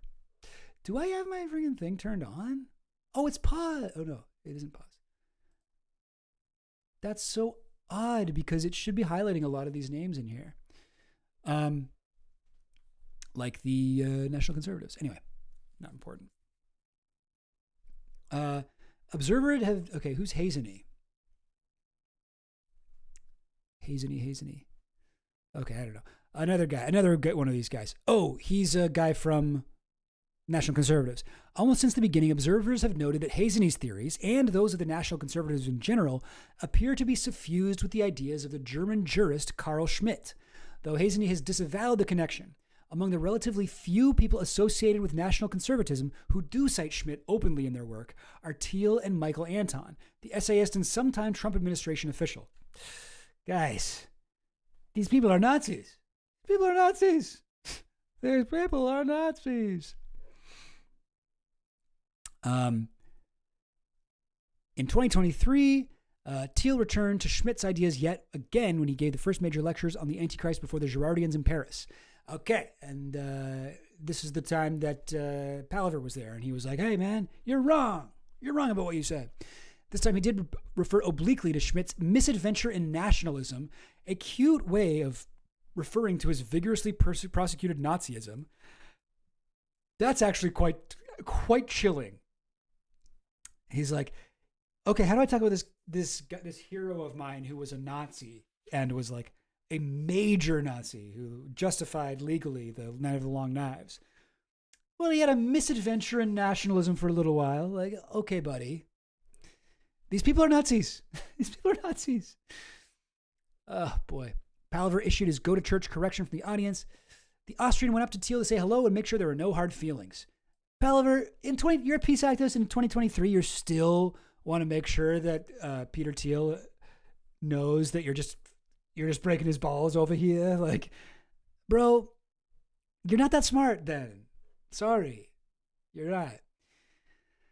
The theologian was surprised to learn that Thiel had already decided what they would. They had a meeting and Thiel was like, I've decided what the topic will be. One of your old papers critiquing Schmidt. I had to reread it myself, Palaver told me, and I was partly astonished by what I had collected there and had to address. It had been years since he'd thought about his mid-90s scholarship. By the evening's end, Palaver realized the same could not be said for his host. As time went on, Palaver realized that he may have become a major vehicle for his once taboo archenemy's thought. Archenemy? Whatever.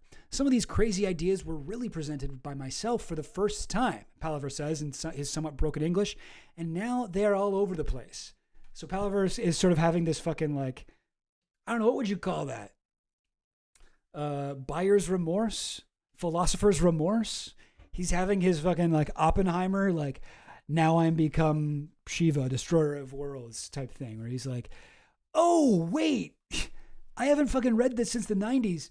This paper that I wrote became about like how Carl Schmitt is bad and analyzing Carl Schmitt's like Nazi ideas.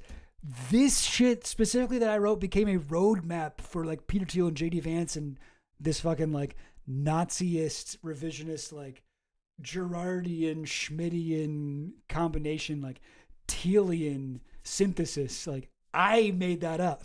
Like I did that. Like that's gotta be a pretty scary moment. That's going to be pretty horrifying. Yeah. Okay, great. Here, you know what? This part's interesting too. As the national conservatism movement picked up steam, its members began angling to have a man in the White House by 2024. They pinned their early hopes on Ron DeSantis, but when his campaign fizzled out, all eyes turned to Ohio Senator J.D. Vance. It's no secret that Vance is largely a product of Thiel. The billionaire has helped architect nearly every professional endeavor of Vance's adult life, including his meteoric political rise. Let me zoom in a bit. After Vance converted to Catholicism in 2019, he published an essay in the Catholic magazine The Lamp, partly attributing his conversion to the influence of two men, Peter Thiel, he was possibly the smartest person I'd ever met, and the late René Girard. This is what J.D. Vance says. So J.D. Vance is a Girardian too. His theory of mimetic rivalry, that we tend to compete over the things that other people want, spoke directly to some of the pressures I experienced at Yale, Vance wrote, but it was his related theory of the scapegoat and what it revealed about Christianity that made me reconsider my faith. Think about how crazy that is to hear that from J.D. Vance. Like, that is what got him into Catholicism, Peter Thiel and Girard. And what he really focused on with Girard was the theory of the scapegoat. So think about like how J.D. Vance does politics. This dude brings up immigrants more, like even more than like fucking most people do. This guy brings up J.D. Vance. J.D. Vance. So I'm sure you guys all remember this, but during the campaign, J.D. Vance started spreading this completely untrue, whatever, fucking like racist myth that people in this small town of Springfield, was it Springfield, Ohio or something? Springfield, I forget where. Yeah, Ohio. Springfield, Ohio, there were Haitian immigrants there who were stealing people's dogs and cats and cooking and eating them. Completely false. And he got fact checked on this during the debate, I think, when he was like, "Hey, you said there'd be no fact checking." But they're like, "Well, we have to fact check this." This line: "If I have to create stories, that's what I'm gonna do." This guy basically admitted to creating a made up scapegoat fucking story about Haitians. Haitians, like, you shouldn't scapegoat anybody, but like, Haitians are like, the way that the right wing talks about Haitians and like the way Charlie Kirk talks about Haitians is so offensive. If you know anything about Haiti, like this incredibly, like, repeatedly fucked over country that did something amazing, became the only country to successfully have a slave rebellion by the slaves and overthrow their like slavers to escape their own enslavement. The way they were repaid by the world, the way they were whatever put into debt by France, and just it's a whole fucking thing. Anyway, I don't need to get into it now, but like the fact that he's scapegoating these people with full on lies is despicable. But like, this is exactly what the guy's talking about with fucking the thing that he really fixated on was the scapegoat thing. As Vance put it, Christ is the scapegoat who reveals our imperfections and forces us to look at our own flaws rather than blame our society's chosen victims. In applying this to his own life, Vance focused mainly on his generation's petty online habits in the 2010s. Mired in this, it's so funny too that like he's like, this guy also knows how fucking toxic social media is. Mired in the swamp of social media, we identified a scapegoat and digitally pounced. He wrote, "We were keyboard warriors, unloading on people via Facebook and Twitter, blind to our own problems." It was a fairly shallow gloss on Girard's theory, but to many Girardians, it was suggested Vance knew exactly what he was doing when, 2 months after Donald Trump selected him as a running mate, the nominee began tweeting that immigrants in Springfield, Ohio were eating domestic pets. And when, on the campaign trail and in televised debates, he contorted himself to blame nearly every American crisis on immigrants. Yeah, so like, keep this fucking shit in mind, like, not just with Thiel, but on Thiel's, like, influence, the people who he's influenced. Like, that is interesting. I mean, this one is not confirmed. This is silly. Maybe I shouldn't even bother with this. No, it's kind of funny, though. 1 second. So a lot of people sort of have this theory about, you guys remember the podcast Red Scare? They used to be this kind of like leftist, communist sort of guys. I don't know, socialist. I never really listened to too much of their stuff, but yeah, okay, I don't know. I can't find it. But 1 second here. Red Scare, Peter Thiel. I had this saved somewhere.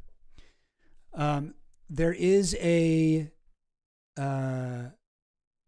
theory about the Red Scare being funded by Peter Thiel. This is not confirmed. This is not confirmed, but it is the exact sort of thing that, like, Peter Thiel would do. Inside the New Right, where Peter Thiel is placing his biggest bets. Is this going to let me see the whole thing? No, 1 second. This is there was an article somewhere. I forget if this is the one. Yes, okay. So this is at a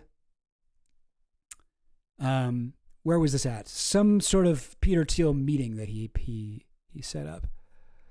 A conference. What was the conference? Oh, Jesus, annoying. Hang on. Oh, boy. It was Halloween in Orlando, and he piled in the car to make a short trip from the Hilton to an after party down the road to wind up the first night of the latest edition of a gathering called the National Conservatism Conference. Oh, this is the National Conservatism. This is the illiberal guys who are trying to take over the world. Okay, gotcha. So one of the guys there, Milius, brought up Red Scare, a podcast that's become the premier example of this attraction. She actually cast one of the hosts, Dasha Nekrasova, in a film she made as her senior thesis in directing school at USC. The Red Scare hosts both started out as diffident socialists, back when it was still possible to think that socialism represented an edgy political stance. Oh my God, shut up. In the little interlocking spheres of America's media and political set. One of them actually became known in media circles for a clip that went mega viral in 2018 when she cut dead a reporter for Alex Jones' InfoWars, blah, blah, blah. Fast forward to November 2021, and Nekrasova and her co-host Anna Khachiyan were posting photos of themselves with Jones' arms wrapped around them under a Texas evening sun. I'm trying to find the thing that connects them to... Were they fucking... this isn't the article that I thought about, but I assumed that it would at least show how they were connected to Peter Thiel. I guess not. How did Peter Thiel... Oh, this is it. Oh, thank you, Reddit. The Atlantic wrote an article. Peter Thiel hates a copycat. The billionaire's extreme contrarianism is the secret to his success. And we've got to look for the free version of it again. All right, now this one. Red Scare.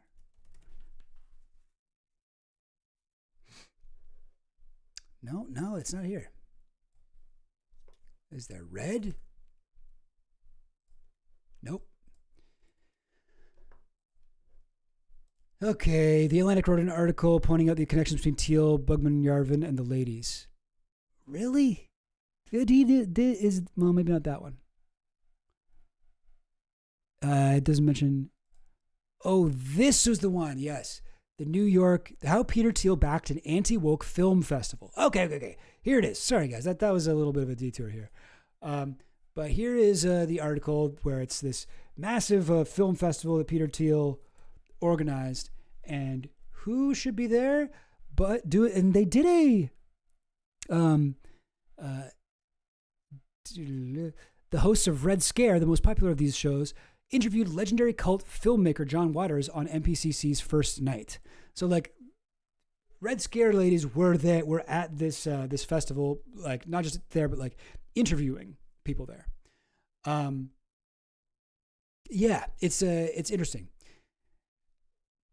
That's not really enough information on its own. But what I do find interesting is that the Red Scare people, or at least one of them, after they started like possibly hanging out with Peter Thiel, they became Catholic.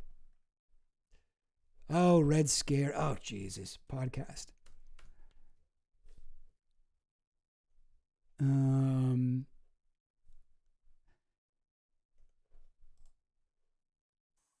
All right. Okay. No, I think we are now live. So, I just straight up don't want to watch this.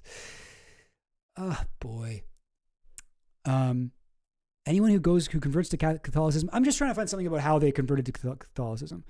Was it only one or is it both of them? Anybody know? Yeah, they are Thiel's biggest cheerleaders. Yeah, they do like Peter Thiel. But just like JD Vance, right? Like this is why I think like for JD Vance, he's like, okay, like obviously like, you know, I don't believe this shit, but like JD, you need to convert to Catholicism. Like this is going to help you.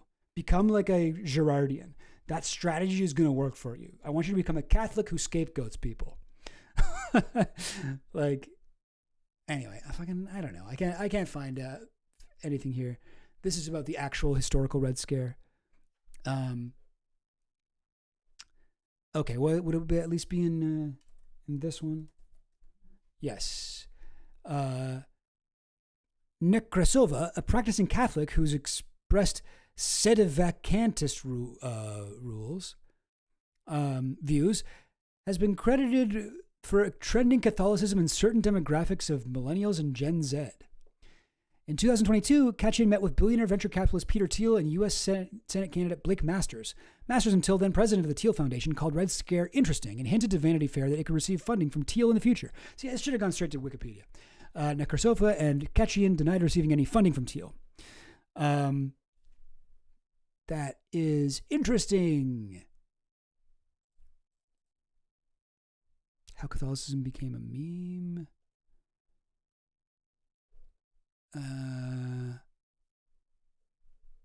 No, get out of there. Stop it. Just bam. Got like the lightsaber every time they try to get me with these paywalls. Mega churches. Okay. This is the last time I'm going to try to look for something like this. Red sauce. No. Catholicism is nice because it involves a whole body of work outside the Bible. It's a very aesthetic, literary religion. What's so great about faith is it doesn't have to blah, blah, blah, blah, blah. But anyway, it seems to sort of like line up with the timeline, as far as I'm aware anyway, when they became Catholic to when they started hanging out with Peter Thiel and when they started to kind of like become a really like far right. Like right now, you know who their most recent guest was? Chat. Peep this. Their most recent guest, if I go to, that's the archive. All right, yeah, sure, let's go to Spotify. No, let's not go to Spotify. No, 4 months ago, that's not right. Red Scare.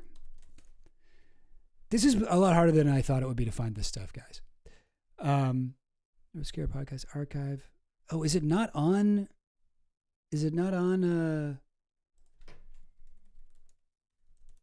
Red Scare Podcast episodes? Come on. RedScarePodcast.com. Is this it? Oh, yeah, it is. And, okay. This isn't the one that I knew of. Thomas Chatterton Williams. I don't even know who that is. Sorry, guys. Oh, what is so anticlimactic. Hang on.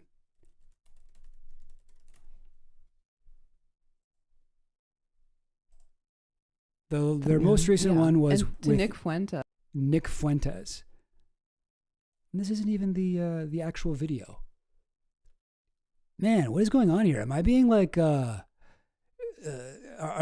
Red Scare Podcast like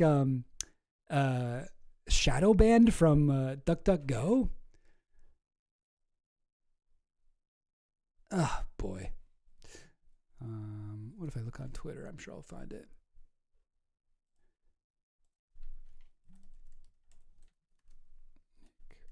Fuentes. This is where I should have just gone from the beginning.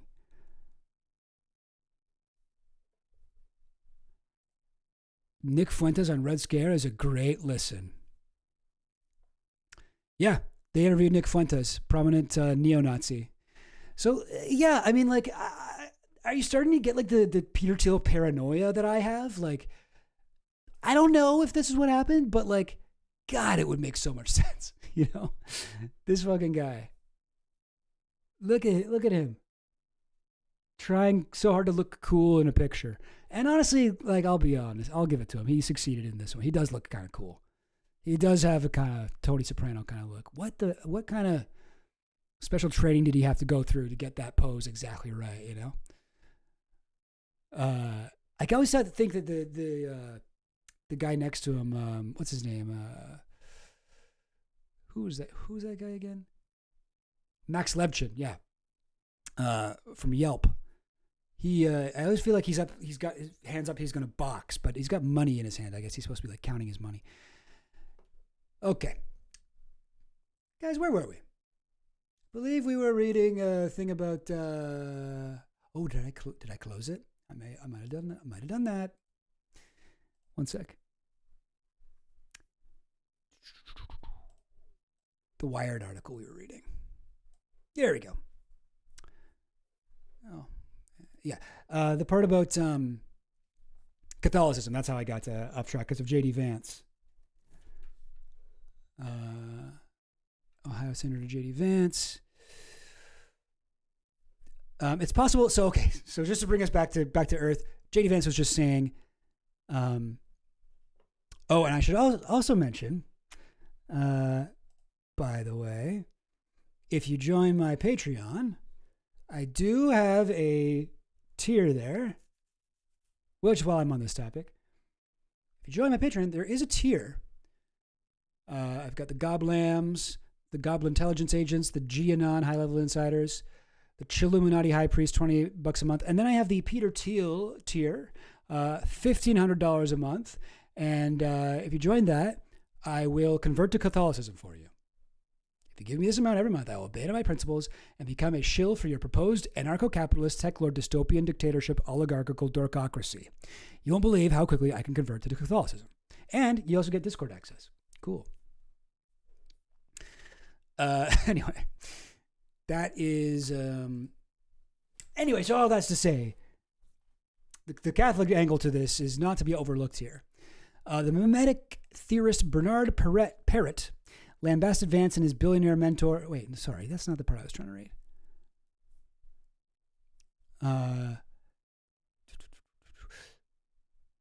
Yeah. Okay, so all of the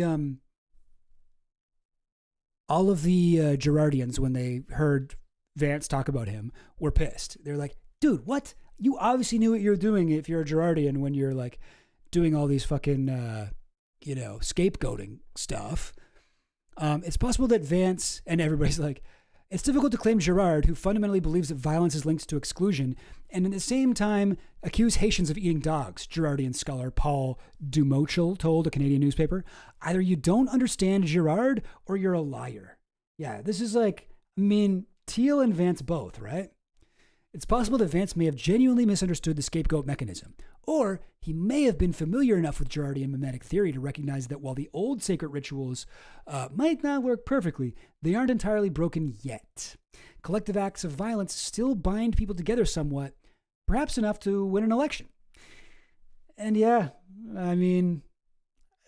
can see that being the calculus if he actually does believe that shit. Collective acts of violence still bind people together, blah, blah, blah. They feel relieved of their tensions and they coalesce into a more harmonious group, Girard wrote. They now have a single purpose, which is to prevent the scapegoat from harming them by expelling and destroying him. This is so lame, this part. By February of 2025, Thiel's Armageddon tour had gotten to the point where he was handing out t-shirts that said, "Don't immanentize the Katachan." This is a nerdy Thielian play on the anti-utopian quote, "Don't immanentize the eschaton," meaning don't try to manifest heaven on earth. Yeah. Okay. Real good pun, dude. Real good. It's like the title of a Simpsons episode in the worst possible timeline. Once Peter Thiel takes over the Simpsons. Thiel asked, Okay. Thiel was asked whether or not Donald Trump might be the Katachan, and he refused to answer. His reticence to name a Katachan is a lesson he seems to take directly from Palaver's account of Schmidt and Hitler. If you identify too much as one thing, that can go very wrong, Thiel told Cowan. There's always a risk that the Katachan becomes the Antichrist, he said, echoing Palaver's 1996 paper. More plagiarism of this like peace activist guy that he has been ripping off his whole fucking thing on. Godels, the tyranny of the unfuckable. I like that a lot.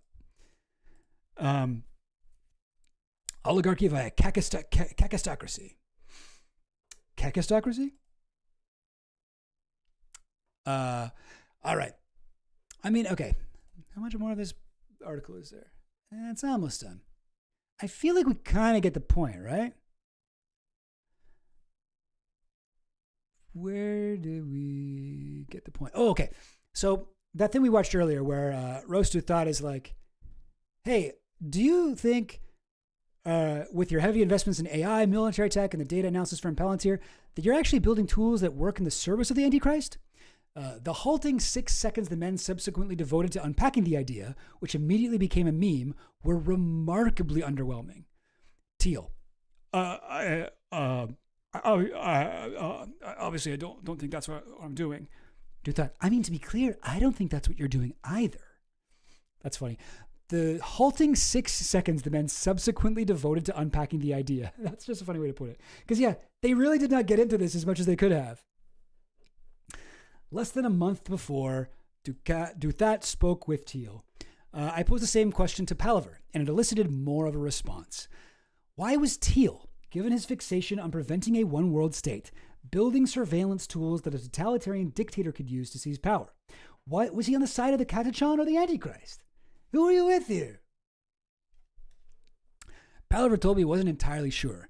There's a tension between those two things, and in some ways, he goes along with both of them, he told me. So he's being so nice to Peter Thiel. It's crazy. It's a good strategy, if you have the means to have something at stake on all sides. In other words, maybe the billionaire is hedging his bets, investing heavily in both the Catachan and the one world totalitarian Antichrist.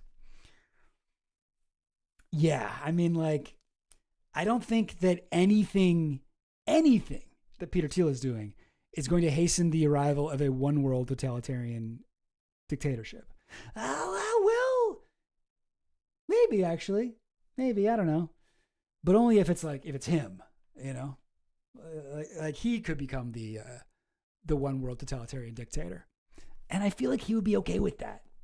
He would be just as okay with that as when he gets fucking contracts from the government as a libertarian. He's like, oh, it benefits me? Great. Yep, I'll take it. Oh, I'm the guy that gets to be the Antichrist? Actually, now I'm pro-Antichrist, you know? But to understand why Thiel may be willing to take that risk, Palaver says you need to first understand that he's human. What I've observed are traces of deep fear, he told me. Fear of death, fear of terrorism.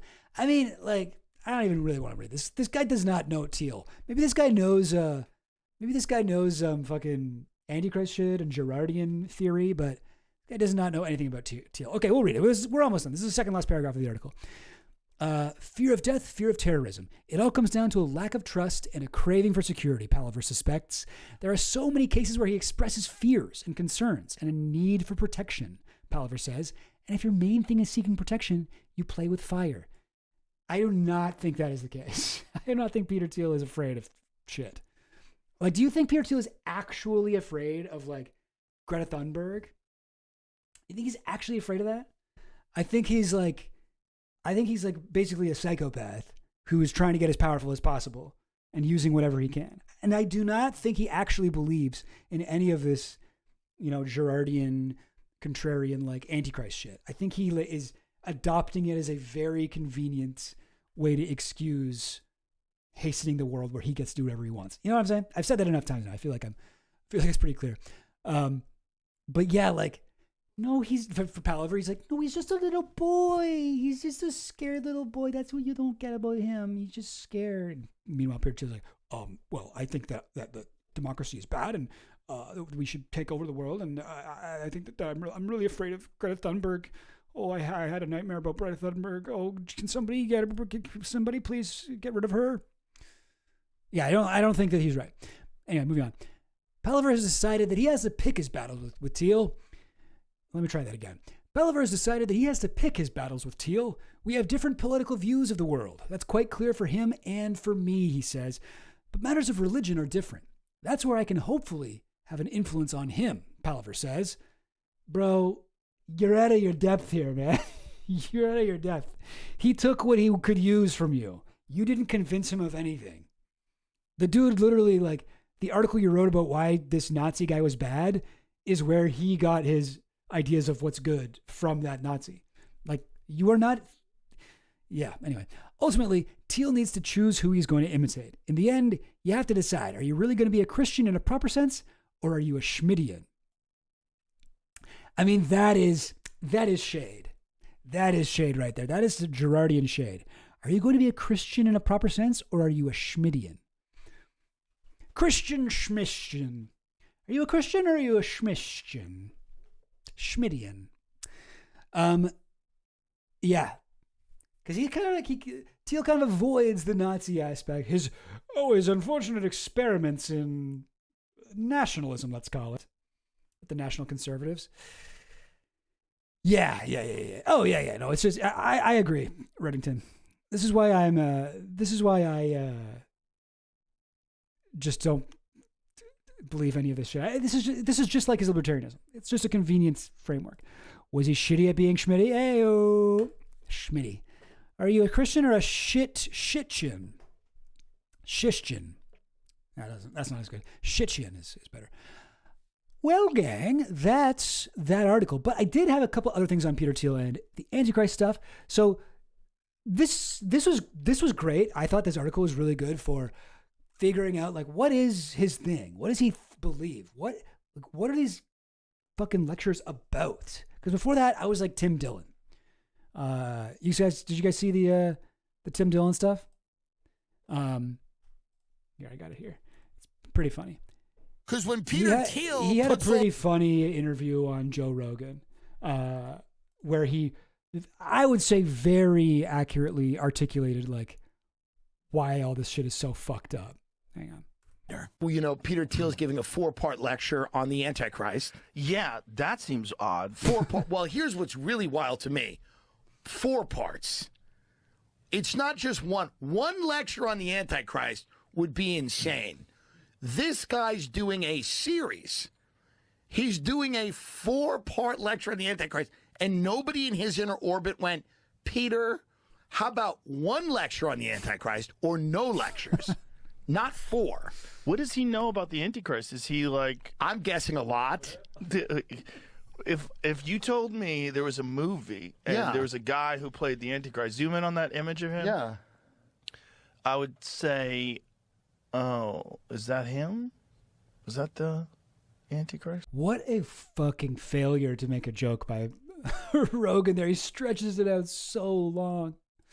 This is like me doing a 4-part... And then he laughs at his own joke, and everybody else is like, yeah. I would think he was the Antichrist too. Yeah.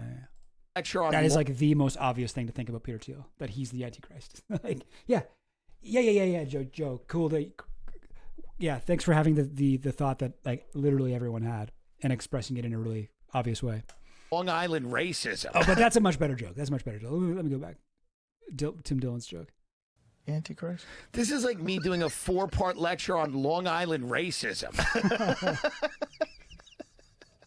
Just to show everybody, you know, how much I know about it and how scary it is and how we got to watch out for it. But it's totally not me or anyone I know. It's no one that's ever been in my backyard, but those others. And you're going to look at the other people in your cell, you go, it's so obvious. Anyway, that's one clip of it. I think there's another one. Oh, yeah.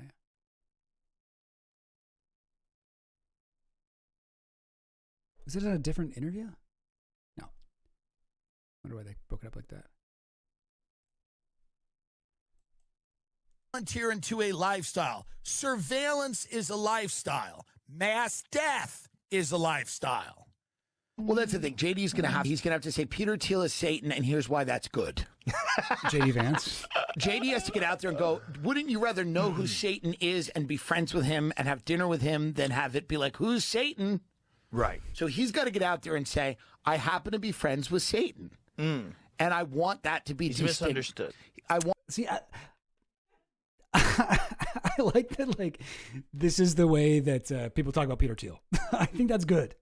I think that, like, you know, talk about scapegoats. For a long time, the right was really obsessed with George Soros. I say that as if they still aren't. But, like, Peter Thiel, like, he's like, you know, I feel like there's a temptation to say that he's dumb because of how he comes off in interviews and stuff. But I think he's actually very smart. I think he's like a lot smarter than like Elon Musk, who I do think is kind of an idiot. But Peter Thiel is smart in his own way, where he's like, whatever, you know, he's smart at wielding power through his billions of dollars. Not that there are that many people who have that ability to do that. So, you know, maybe he's just like one of the smarter ones of the guys who are billionaires. But anyway, he's so socially inept that, like, he doesn't quite get how this Antichrist thing is going to make him look, right? Like, he's in interviews, he's so awkward and like pausing and like halting and not really whatever. He's like I feel like there's something in him, even though he is quite smart in a lot of ways. There's something in him that honestly didn't guess that becoming the Antichrist guy was going to make people kind of weirded out by him. But if you look in like conspiracy theory message boards, like even right-wing ones, people hate Peter Thiel. It doesn't hurt that his name is an anagram of the reptile. You can rearrange the letters to read that like he's fucking Voldemort or something. But like this is how people like Rogan and Tim Dillon are talking about him right now. You know, Rogan had him on his podcast recently, which is kind of crazy. Wanted to be destigmatized. Right. If Satan could go on the Nelk Boys, maybe they could straighten it out. That's right. Peter Thiel on the Nelk Boys, when they go, what do you think about fast food? And he goes, I take one pill every day to survive. And it gives me all of my nutrients. Yeah. Yeah. I don't think Peter Thiel eats food like a person. I think it's like he has some type of What? You know. Didn't you get invited to have lunch or something, or dinner with Peter? Yes, I said no. Did you? I said no. I'm a little. Said I'm no. a little weird. Oops. He said no to lunch with Peter Thiel. He said yes to the Riyadh Comedy Festival. Hey, you know, you win some, you lose some. Although Tim Dillon is the guy who got kicked out of the Riyadh Comedy Festival for joking about their slaves on his podcast. So, okay, I'll give him a little bit of credit. Crazy name, bro. Extra Chill Goblin. I'm feeling it. Nice. Cool. I was wondering what you were talking about there. But yeah, welcome to the stream, Harry Trasker. Okay, so Peter Thiel, weird guy. We've gone over his Girardian stuff. What exactly Girardianism is, I should say. Let's watch some. So he's actually been doing some fucking lectures. He's been doing these 4 massive lectures in, where is it? Somewhere or other. I got this Reuters report. Excuse me. Peter Thiel in talk on Antichrist says he told Elon Musk not to give wealth to charity. Oh, okay. I guess like giving wealth to charity would be to Antichrist. That would make the Antichrist come. Okay, cool. Peter Thiel, the billionaire venture capitalist and early supporter of U.S. President Donald Trump, had urged. Okay, don't care too much about this. I wanted to. Thiel told the anecdote during a closed-door 4-part 8-hour lecture series he gave during the past month in San Francisco, in which he discussed his concern that a figure he describes as an antichrist could emerge on the global stage. Okay. Thiel brought up Gates and Musk while discussing how an antichrist figure could dominate in the short span of a lifetime. After reading a 19th century poem about how Jesus and Alexander the Great died at 33, and now I have that poem. This is a 19th century poem, and it sucks. It's not a good poem. I don't know what it's called. Maybe it might just be called a poem about Jesus and Alexander. I found it on this blog. Jesus and Alexander died at 33. One lived and died for self, one died for you and me. The Greek died on a throne, the Jew died on a cross. One life triumphed seemed. One's life, what the fuck is this? How do I fucking read this? One's life triumphed seemed, the other a loss. One led armies forth, the other walked alone. One shed a whole world's blood he gave, the other gave his own. One won the world in life and lost it all in death. The other lost his life to win the whole world's faith. What the hell is that? That is the worst slant rhyme ever. Death and faith. Lost it all in death, win the world's faith. No, I can't even accent my way into making that work. Jesus and Alexander died at 33. What's the fucking meter here? What's the iambic pentameter here? One died in Babylon and one on Calvary. One gained all for self and one himself he gave. One conquered every throne, the other every grave. The one made himself God, the God made himself less. The one lived but to blast, the other but to bless. One lived but to blast, okay? When died the Greek, forever fell his throne of swords. But Jesus died to live forever, Lord of lords. This is a poem that Peter Thiel read at his Antichrist conference. I don't know how you read, like, I'm trying to read this and it sounds like a fucking children's book. Like not even a good one. This is like a fucking Dr. Seuss wannabe, or let's just call it a Christian children's book. It's not good. And imagine Peter Thiel, the worst fucking public speaker of all time, reading this fucking god-awful crap. Imagine him reading it. Jesus and Alexander, sorry, wait. Let me try to actually seriously read it. Jesus and Alexander died at 33. I'm doing it too fast. I'll try again. Jesus and Alexander died at 33. The Greek made all men slaves. The Jew made all men free. One built a throne on blood. The other built on love. The one who was born of earth.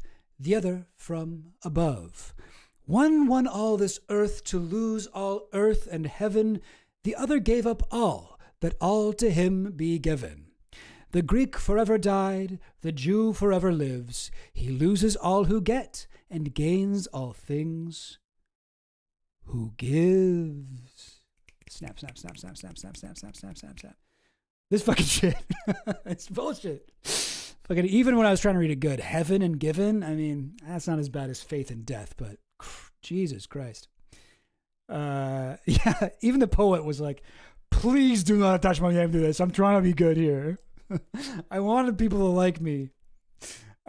Anyway, so I had to dig that up. But there's this other article. I went a little bit nuts on this. There's another article about these things from Gil Duran, who I read from one of his other articles earlier. This is the guy from the Nerd Reich. The Nerd Reich, great name. Love that it's in Comic Sans, although I don't fully understand why. But I suppose it does kind of communicate like, yeah, this fucking version of fascism is going to be so fucking lame. Like, obviously fascism is evil and bad, but like this one doesn't even look cool. It's just these lame tech guys. The fascist equivalent of Comic Sans. I don't know. Maybe. Could that be what he means by that? Peter Thiel says the Antichrist wants a Nobel Peace Prize. So this is interesting. So this is an article where this guy, Gil Duran, the guy from this website, Nerdreich, he got transcripts and recordings of the 4 private lectures he gave to San Francisco tech elites. So he was able to read them over, and this is his report on it. I reviewed your recordings, blah, blah, blah, blah, blah. As I wrote in my New Republic essay, Thiel's main argument is that politics should be framed apocalyptically and that Silicon Valley, potentially an agent of the Antichrist, should be empowered to do whatever it wishes because it alone can save or destroy the world. So like, oh, I'm scrolled up too far. Let me get back to the surf away. There we go. Yeah, like this is what I'm saying, right? Isn't it funny that this guy's particular fucking beliefs about the Antichrist just so happen to prescribe to us that we should let the Silicon Valley billionaires do whatever they want? Like, oh, yeah, just on the side, I happen to be like, he's like, yay, hey, what's up, guys? It's me, Peter Thiel. Maybe you know me from PayPal or Palantir or Mithril Capital or, you know, one of my other things, Sequoia, Founders Fund. But actually, I'm in my spare time, I get into a little bit of a theological philosophy, and it's really cool. One of the things I've learned is that in order to save the world from the Antichrist, we should really just let the people who own, like, what's the word? Like, you know, machines and stuff, like technology, I guess. Like the people who are in charge of that, they should be able to do whatever they want. And I guess now that I think about it, that sort of would include me because I'm like a tech guy. So yeah, I guess, you know what? Honestly, promise, I didn't even realize. I didn't know. I honestly didn't even know that that's what it meant, that I got to do whatever I want. I'm just telling you honestly what the Bible says that we have to do. And because I go to church and like, so I know about this stuff. And actually, guys, literally, turns out God wants you to let me do whatever the fuck I want with AI and Palantir and like surveillance and everything. So, and anyone who tries to stop me is actually like, I'm sorry, like I'm sure Greta Thunberg means well, but she's the Antichrist. She's like the embodiment of Satan on earth and the purest form of evil.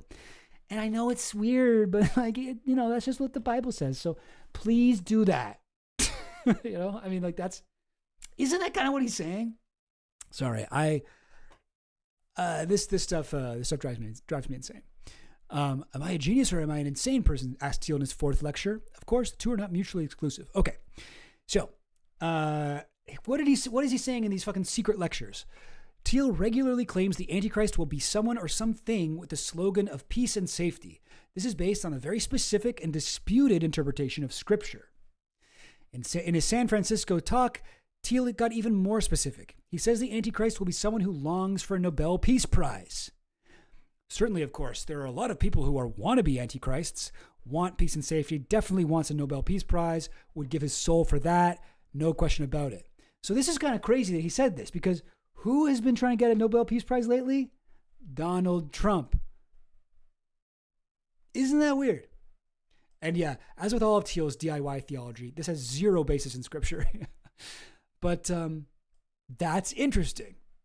Trump has been publicly demanding the coveted and prestigious award, which Barack Obama received in 2009. Yeah, obviously that's why he wants it.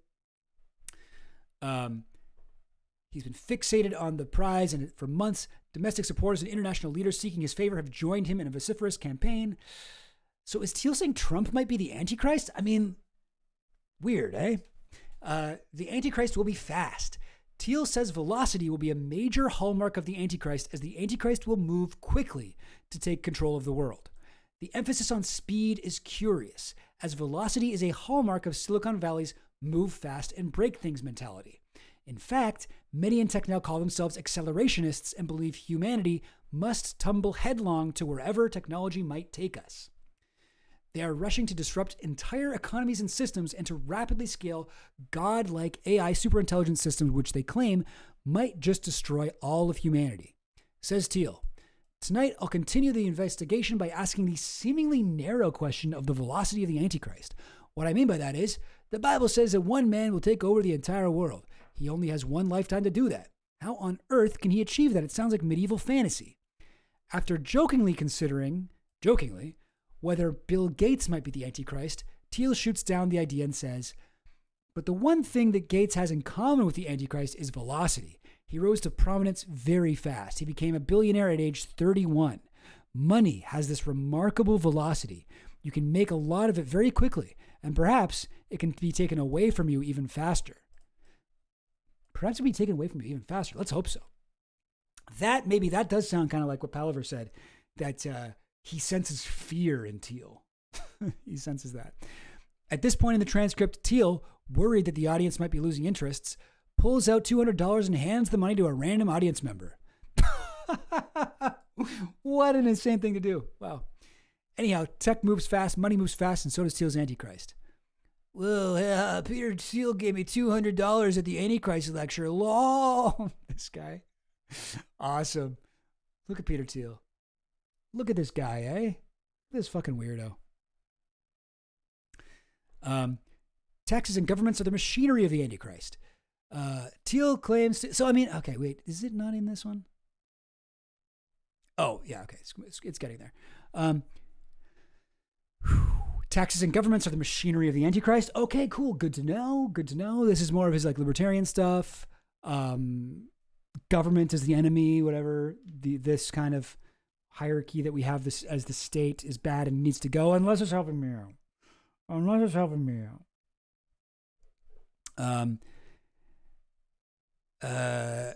Thiel claims a vast machinery of the Antichrist has been put in place over the last 3 decades to increase financial surveillance and keep the wealthy from hiding their money. So here's the quote from Thiel. Over the last 25 years, this uneventful Groundhog Day 21st century since 2000, undercover of, I mean, a lot of shit has happened. You can't say shit hasn't happened since 2000. I don't think we've had a Groundhog Day 21st century at all. I think it's like too much shit has happened, to be honest. An incredible machinery of tax treaties, financial surveillance, and sanctions architecture has been constructed. And all these tech fortunes are downstream of this vast system. It's become quite difficult to hide one's money. The Patriot Act, Swiss banking secrecy has been massively eroded. That's true. And almost every country in the world outside the U.S. requires you to report your assets to the government under the common reporting standard. So he's like, it's a problem that like, it's difficult to hide your money. It's funny that he lumps the Patriot Act in there. Is that something that's used to like track billionaires' like hidden fortunes for the purposes of taxation? Like, I think that was mostly used to crack down on like black Islamic teenagers, you know, like I don't think that they, or like a bunch of elderly woman with a Quran, like, you know, reading club. I don't think that that the Patriot Act is mainly wielded against the elite. Anyway, the U.S. is a notable exception, but once you're in the U.S., so why would you fucking mention the Patriot Act then? There's no escape from global taxation if you're a U.S. citizen. We have this extensive FinCEN architecture to police you. Payments are centralized on the SWIFT system. Bro, you're the fucking PayPal guy. Talking about one world government, and he's openly spoke about, Financial Crimes Enforcement Network. Oh, that's why. That's okay. FinCEN. It's bad because it's tracking financial crimes. This is like what Andreessen said on Rogan, where he's like, the fucking FTC they debank you for no reason, whatever. Payments are centralized on the SWIFT system, but Silicon Valley is helping to build this Antichrist machinery. Thiel mentions that Silicon Valley has become entwined completely with government, making it a key part of the very machinery he criticizes. And then, of course, the history of the last quarter century, maybe 21st century, is the way in which Silicon Valley, or this place, San Francisco, has slowly won out over New York and become the other center of power. Of course, in a perverse way, to go through all the ways to link the military and financial and ideological superpower with the big tech companies. There are all these ways we can be critical of them and, go on with the San Francisco rant. Bro, that's you, again, linking the military, financial, and ideological superpower with the big tech companies. That's literally what Palantir does. This literally, like Peter Thiel is a known FBI informant.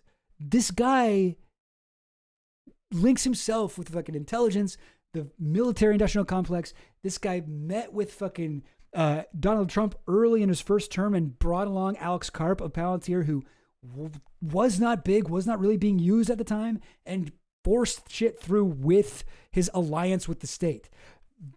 Peter Thiel got with Trump, one, by donating him $1 million the day the Access Hollywood tape thing dropped and everyone thought he was done. And Peter Thiel was like, no, let's see what you can do with $1 million and I'm going to officially endorse you now. This motherfucker in 2025 with Trump 2 has his fucking boy, J.D. Vance, as the vice president. J.D. Vance, who mostly talked about how much he hated Trump and called him the new Hitler, was somehow convinced to bring him Trump, the guy who really actually does care about that kind of shit, picked J.D. Vance so he could get access to fucking Peter Thiel's money, and Peter Thiel is just feeding his fucking interests through that. And he's talking about these perverse ways to link the military, financial, and ideological superpower with the big tech companies. That's you, bro. Yes, this is 100% projection. Oh boy. Anyway, he even appears to admit that his own companies have contributed to this feared Antichrist machinery. I was working at PayPal for a time, at the time, trying to build the technology to evade these things. Wait, one second. Evade these policies of the world's powers and principalities. I will still defend PayPal has more good than bad. That's funny. It's not timelessly eternal. In some ways, it got co-opted, and new things need to be built like Bitcoin and Tether. And even if, we start companies like PayPal or Palantir and try to have alternatives and get partially co-opted, they're never going to be simply in sync with DC. Really? It's funny, he says all this shit. It's like he does have, he is a little bit self-aware. He's like, the thing I just said is, I know it sounds like I'm describing myself, but then his thing is not convincing. He's like, no, it's not that bad. He's like, I know what you're thinking. All of these very specific things I'm mentioning that would lead to Armageddon. It does almost seem like I'm describing myself and my companies, but, and then I know you're thinking about me, but no, I'll still defend PayPal as more good than bad. That is not a strong defense. That's maybe you'll disagree, but personally, I don't think it's that big a deal. Even if, we start companies like PayPal or Palantir and try to have alternatives and get partially co-opted, they're never going to be simply in sync with DC. At various points in his lectures, Thiel suggests that A, tech is helping to build the Antichrist infrastructure, and B, tech must resist becoming the Antichrist, and C, tech is humanity's best hope against the Antichrist. It's a message that's as convoluted as it is self-serving. Yeah. That is so, his fucking ideology is so stupid and impossible to understand. This bozo trying to hide in plain sight? The F? Yeah. Reddington. Oh yeah, Karp is a weirdo. Now here we go. So why was he bringing up that poem, right? That dumbass poem about Jesus and Alexander died at 33. Well, obviously they are in imitation of one another. They're in opposition of one another. They're that kind of mimetic, whatever, rivalry, this sort of mirror world sort of thing. It's almost like Naomi Klein's new book, Doppelganger. But they're sort of this kind of dialectical thing comparing Jesus and Alexander, but they also died at 33. And remember, earlier in this article, Thiel said that the Antichrist, it's going to happen fast. Like Bill Gates became fucking billionaire by 31. Like it's going to be quick. Since the Antichrist needs to take over the world quickly, Thiel says the Antichrist must be a young person. He goes on an odd numerological riff about the number 33. Since Jesus Christ and Alexander the Great died around that age, Thiel assumes that the Antichrist must take over the world before reaching the mystical 33 years. So this is also like, so he's like, oh, and another reason why it's not me or Trump or blah, blah, blah, blah, blah. It's got to be a young person. It's got to be like, like a Greta Thunberg type. Like that's why all of these people he names who he think is going to be the Antichrist are like young people. So I guess he thinks that Greta Thunberg is going to like start a fucking tech company. It'll be like something that will unite people. It'll be like, oh, it's the fucking NWO app or something. Like it'll be some cute name, like Noi or something like that. The New World Order interface, Noi. And then it'll be, they'll use that to take over the world. And by the time they're 33, they're controlling the world's one world government. I guess that is what he honestly expects. If you follow him literally, what he's saying here about how it's going to come from the tech world, I guess that is what he honestly thinks is going to happen. Buckle up for some florid poppycock here. That's a funny phrase. I'm not sure I know what that means. Florid poppycock.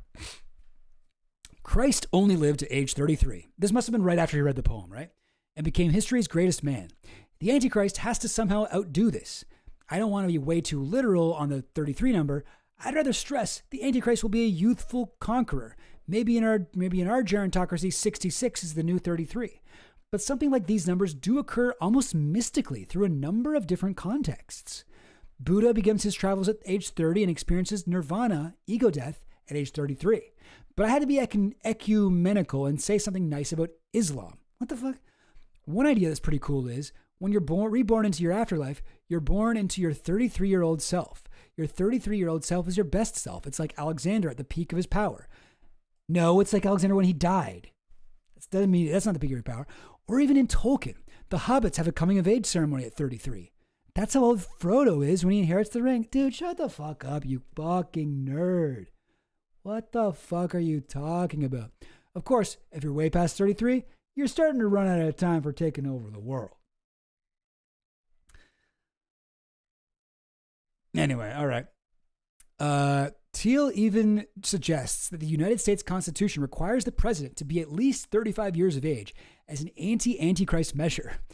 The Antichrist has a 3.5-year reign or 3.5-year ascent to power. I think you can take this very, very literally. This is from the Constitution? What? Christ starts... Oh, okay. Wait. Okay, I don't know. Christ starts his ministry at 30. He dies at 33, but technically he's born on Christmas, dies on Easter. And also, technically he's born on Christmas, dies on Easter. No, he's not. Christmas and Easter are pagan holidays that the Christian church decided to co-opt in order to force more people to become Christian. Do we have any idea when Jesus Christ was actually born? According to like biblical historians, when was he actually born? No, the people think it was, and it was not even at 0 BC. It was at 6 to 4 BC. So maybe he was actually fucking like 38. Yeah, you know what? Maybe I could be the Jesus one day. I'm 35. I got time. No, I'm not even 35. I'm 36. I got 2 years. I forgot how old I was. That's kind of embarrassing. I'm so old that I forget how old I am sometimes. To be fair, my birthday was last month, so I'm getting used to it. When was Jesus born? It actually wasn't December 25th. Whoa, how stuff works. When was it then? And people in Greece and Egypt celebrate January 6th or 7th. Okay, it fails to name a day. The Bible's most detailed account of the Nativity is in the New Testament's Gospel of Luke, but even that orderly narrative, complete with highly specific references to rulers from the Roman Empire and a worldwide census, fails to name a day, month, or year for Jesus' birth. Before we even get to the month and day, okay, don't care, I want to know the month and day. How they became it, blah, blah, blah, connections to Easter. The September theory. Okay, there's a theory it was September. So why do they think it might be in September? This theory comes from a close reading of the clues left behind in Luke, particularly what the Gospels authors had to say about the timing of the birth of John the Baptist in relation to Jesus. Oh, okay. Because, yeah, John the Baptist was a real guy. He's actually much more famous apocalyptic rabbi than Jesus was at the time. So yeah, September then. And, I think it also says in this article about Easter. But whatever, it doesn't matter. I'm just getting distracted by things. But technically, he's born on Christmas, dies on Easter. No, he doesn't. If you're a child, yes. But everyone knows, no, that's not true. Technically 33 and 4 months. Christ lives for 33 and a third years. So once the Antichrist is 33 and a half, he will have surpassed both Christ and Alexander. There may even be an anti-Antichrist measure in the U.S. Constitution's 35-year minimum for the presidency. There is no evidence to suggest that the framers of the Constitution considered the potential age of an Antichrist when said, oh, is that what he's saying? There may even be that's right. I just read that without really taking it in. There may even be an anti-Antichrist measure in the U.S. Constitution's 35-year minimum for the presidency. That's hilarious. They're like, well, guys, we got to make it 35 because according to this math that Peter Thiel will do, 33 and a third is how old Antichrist will be. Since Trump's 79, Thiel is 57, the choice to point the finger at young people conveniently removes them from Thiel's list of Antichrist suspects for the most part. When considering the question whether Trump's the Antichrist, Thiel said, what I would say is that you can be as deranged a liberal as you want to be. What the fuck? Like, is Trump the Antichrist? What I will say is that you can be as deranged a liberal as you want to be.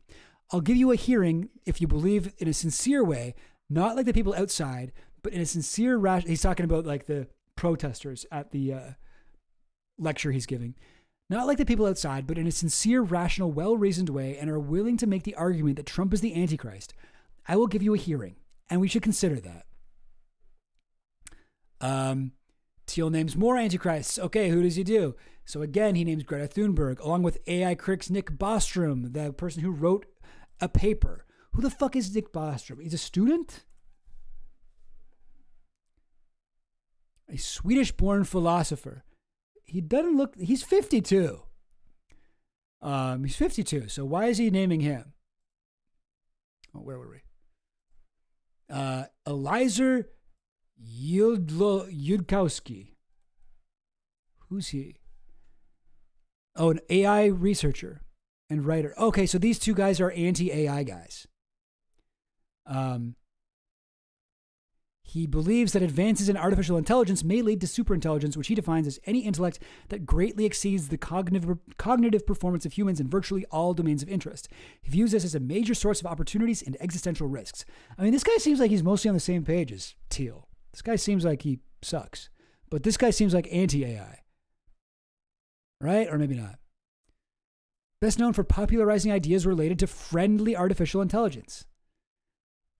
Okay, so he's not even fucking... His work on the prospect of a runaway intelligence explosion influenced philosopher Nick Bostrom's 2014 book, Superintelligence, Paths, Dangers, Strategies. So he's just picking these two guys because they are, like, for him, too pro fucking... yeah, no. What's up to the Finland station? They're too pro AI for him. Wait, what am I watching? Who fights the dark future he's discovered. He's the Yo, this is sick. This is a banger. So wait, this is a song about Yudkowsky?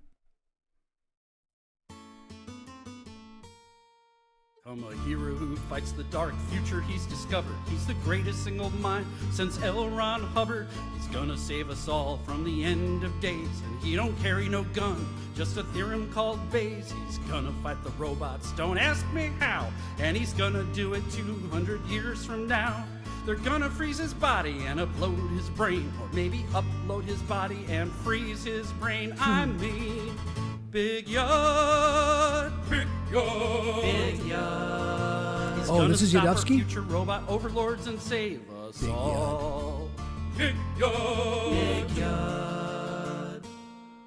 Don't question his judgment. Don't ask about his ways. You just gotta place your faith in the theorem called Bayes. If you juggle the variables and get the right priors, it'll pull your butt out of many a fire and give. I mean, this guy sounds like an insufferable like AI dude, or not AI, but like a tech. Well, AI, but he's like a tech bro. He's a Bayesian priors or whatever.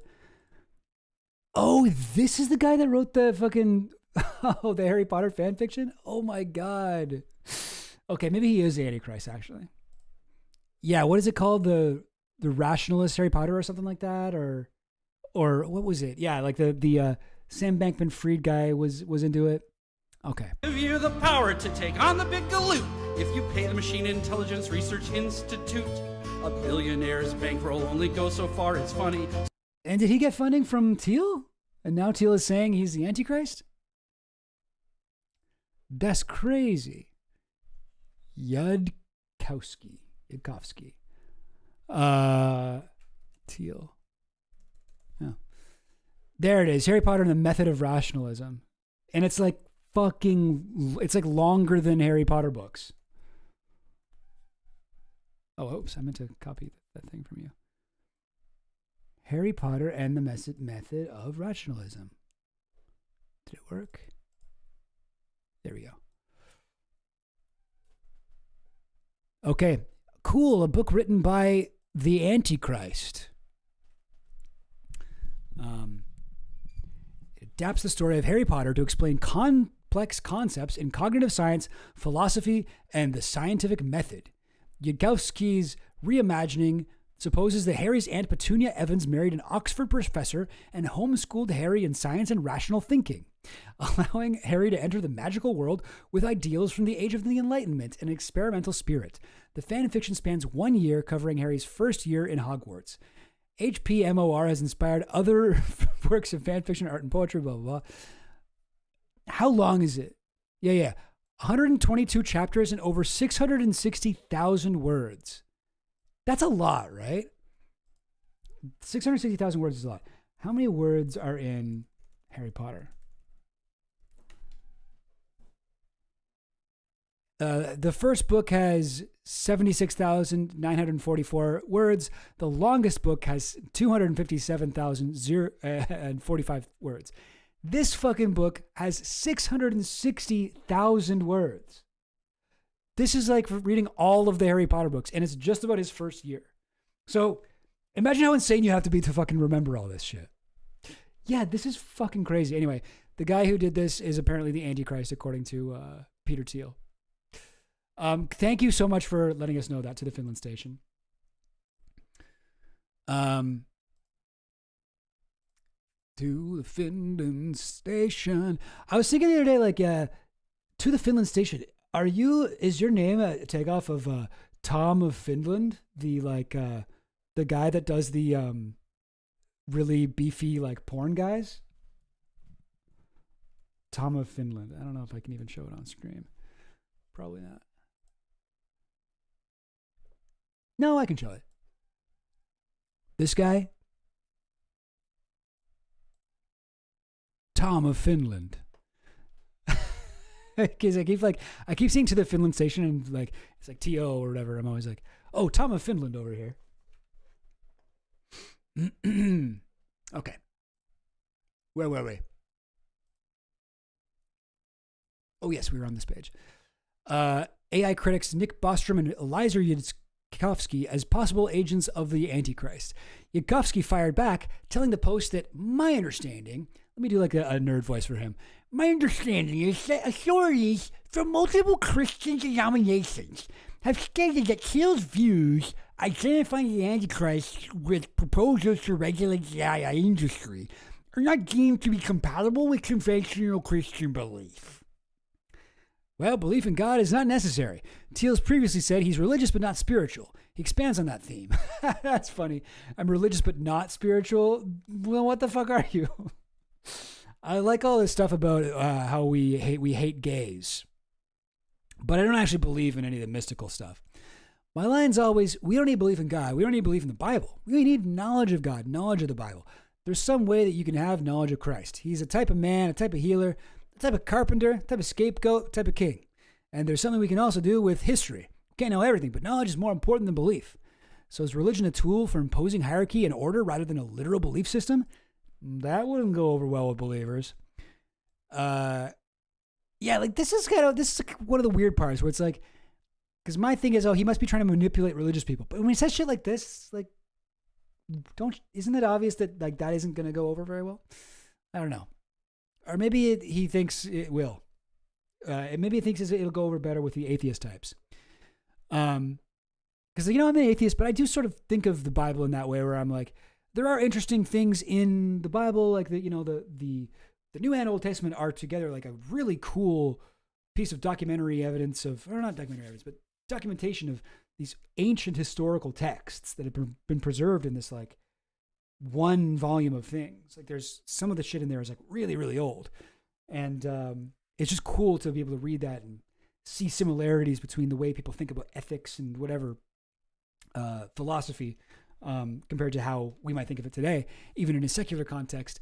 And with Christ too, like you don't have to believe he's the son of God to like look into some of his whatever lessons, parables, whatever things he's trying to say is the concepts he's trying to get across and be like, well, that's an interesting point that I could maybe even apply to my life. Like, I feel like that is just a type of spirituality you can have without being a actual devout Christian or even believe that Jesus was the son of God or whatever. You can learn from him. So I don't know.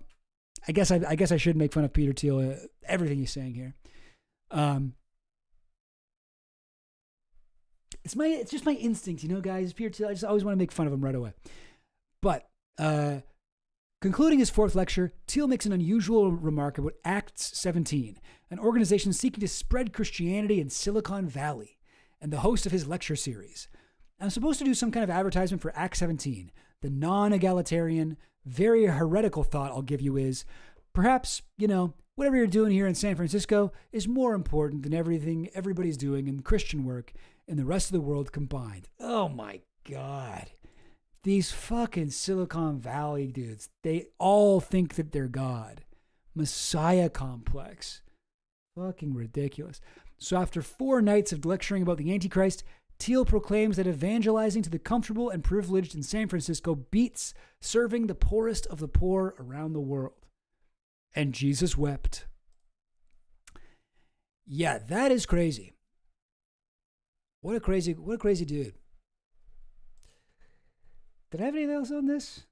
I think. Oh, you know what? There's one other thing from Gil Duran. This is not from his site. It's from the New Republic. And he wrote this a little while ago. But there's one sentence in here one part in here that I think is pretty fucked up. René Girard. Where is it? Here we go. Thiel isn't alone in mimicking religious themes. Billionaire Nicole Shanahan, this is the woman who, she was married to Sergey Brin. If you know Sergey Brin, one of the founders of Google. She's his ex-wife, and she was also RFK Jr.'s running mate, I believe. She's supposed to be. Nicole Shanahan, recently declared Burning Man demonic. Does it have a tweet on here? I guess not.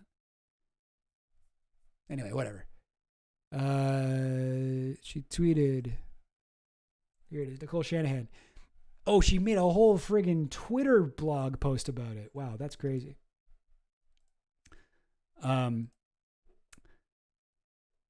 Is Burning Man demonic? Yeah, I don't even want to read this, but this is a really like Thielian type of idea, right? To be fucking to talk about for this fucking billionaire tech woman who's so rich and so powerful, and for her to be talking about demons as if they are real. Like, that's weird, right? Anyway, so he points out. Oh, sorry. Where's the New Republic article I was just reading? Here it is. Oh, no, that's not right. Oh, shoot. I just closed it by mistake, I guess. Sorry. 1 minute. Shanahan.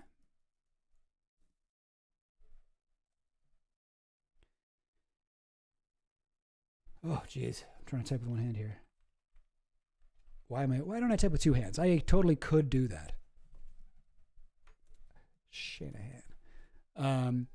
Well, Andreessen Horowitz partner Catherine Boyle has invoked Christ's crucifixion to argue that governments destroy families.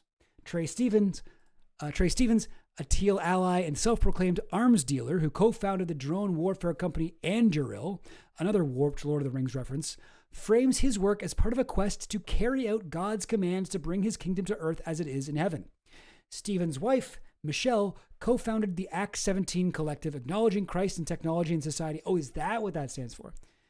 But what's the 17? Which evangelizes to tech workers and is hosting Thiel's Antichrist lectures. Let's look into this a little bit. Acts 17. First of all, what is Acts 17? Like, that's got to be something, right? I went to collective again. I just want Acts 17. Paul and his companions had passed through Amphipolis and Apollonia. They came to Thessalonica, where there was a Jewish synagogue. As was his custom, Paul went... Whoa, whoops. Whoa. Okay, to the synagogue, blah, blah, blah. Okay, I'm not going to read this whole thing. Okay, I guess it's something about evangelizing or spreading the gospel to people. Is there a summary of this I can get? Acts 17 summary. Sure. Okay, AI, this seems appropriate. I'll listen to you. Acts 17 describes Paul's missionary journey through Thessalonica, Berea, and Athens. In Thessalonica, he faces opposition and a mob, while in Berea, the people eagerly receive his message. And in Athens, he engages with philosophers at the Areopagus, proclaiming the unknown God and emphasizing the resurrection of Jesus. Yeah. Okay, cool. Yeah, there was a whole weird thing where Tucker Carlson's running around saying UFOs are demonic. This sort of maybe dovetails with one of my other big obsessions, which is Opus Dei, which Peter Thiel is connected to Opus Dei. They're a church within, they're like a fucking, basically like a BDSM cult within the Catholic Church that started in fascist Spain and has infiltrated many of the world's top governments, including America. There's a lot of like secret Opus Dei people. I think J.D. Vance is probably one. I think Bill Barr is almost certainly one. Leonard Leo, the guy who basically picks all of the guys on the fucking Supreme Court. That guy's Opus Dei, like openly. But at one point, the guy before Leonard Leo used to live not down the street, but live in Silicon Valley. And he and Peter Thiel would go on daily walks together and talk about religion and talk about philosophy and talk about politics. And this is a while back, but Peter Thiel is also he's got his foot in that world. So I think maybe a lot of the way that he interprets this Girardian thought is potentially based in these fascist, like, take over the world style antics of Opus Dei, especially considering J.D. Vance's path, which was shaped very much by whatever. Yes, I have read the book Opus, whatever it's called. I think the Garrett Gore book. That's where I read the thing about him and Peter Thiel. Oh, there's Peter Thiel on the Acts 17 homepage.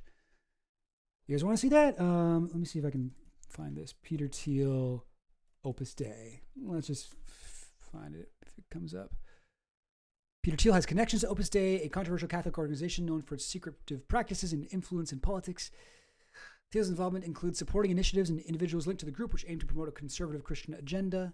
You know what one of the worst Wikipedia pages is the Opus Dei one. It's so clearly like been edited by like Opus Dei people. It's like, and it doesn't have a fucking thing up here that it's so fucking whatever. Sorry, what I'm trying to say, sometimes on Wikipedia it'll be like, this article is very weird. It doesn't have that. This is like very pro Opus Dei, this article, and doesn't talk a lot about their fucking okay, here we go, controversy. Main article, controversies about Opus Dei. Opus Dei has been criticized for many quarters, prompting journalists to describe Opus Dei as the most controversial force in the Catholic Church, and founder Jose Maria Escriva as a polarizing figure. Yeah, Jose Maria Escriva, this is the guy who started it. He's from fascist Spain. He was like obsessed with like fucking hurting himself. He was kind of like a masochist. He would tie like this fucking knot around his leg or around his belly. He's like shamed. He was like kind of fat and he was like ashamed of his belly. Tie this like spiky thing around himself to just punish himself for whatever. The mortification of the flesh. He would like whip himself for like hours. He would leave rooms splattered in blood, and then he would demand that the fucking other people following Opus Dei would do that too. This is why I say it's a fucking BDSM cult. But it's a fascist BDSM cult. He was in support of or participation in authoritarian or right-wing governments, including Francisco Franco's regime, which governed Spain until 1975. That's fascist Spain. And they had people in the government, and they also were controlling the banks. They were controlling the banks. They had a secret group. Get this. Opus Dei had a secret group controlling the banks in Spain. And the secret group was called the Syndicate. This is how Gareth Gore's book opens, because Gareth Gore was just following the collapse of one of these major banks, and there was like this weird shadowy group behind it called the Syndicate. And he was a journalist, and he was like, what the fuck is this? And he started like researching it. And then he found out the Syndicate is just Opus Dei. But anyway, the real interesting guy to look in here. I should do a whole stream on Opus Dei. This is really just a tangent on the Peter Thiel stuff. I was looking for something about Peter Thiel. No, there's nothing about Peter Thiel on this page, but in that book anyway, which I do have an ebook version of. Should I dig that up? No, I won't bother with it. It'll take too long. Is J.D. Vance Opus Dei? I think the odds are yes. But I mean, J.D. Vance was a major investor in the Opus Dei permeated for-profit Hallow Prayer conversion sleep app. Ugh.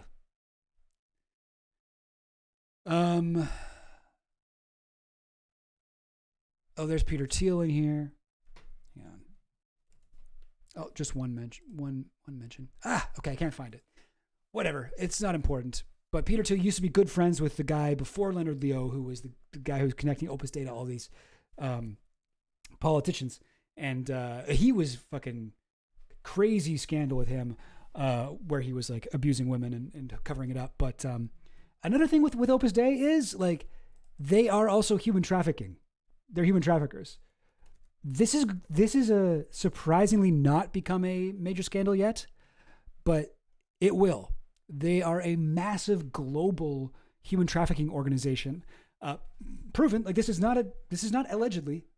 This actually happened. In Argentina, poor rural girls as young as 12 were allegedly lured away from their families and coerced into decades of servitude.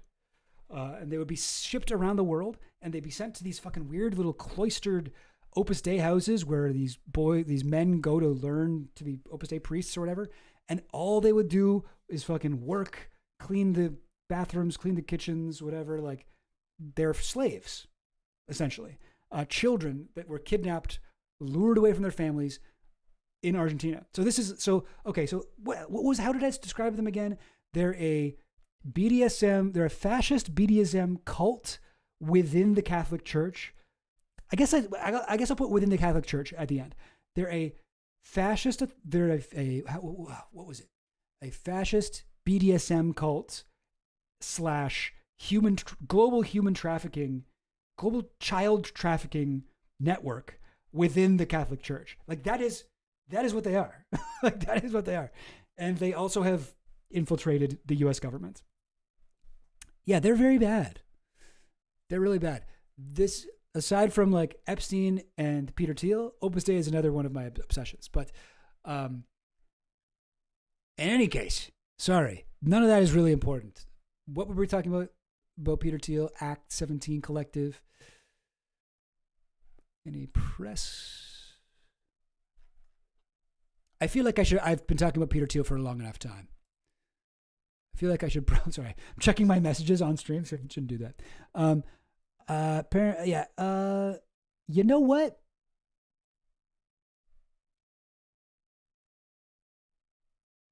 Yeah, I think I'm going to go to the bathroom.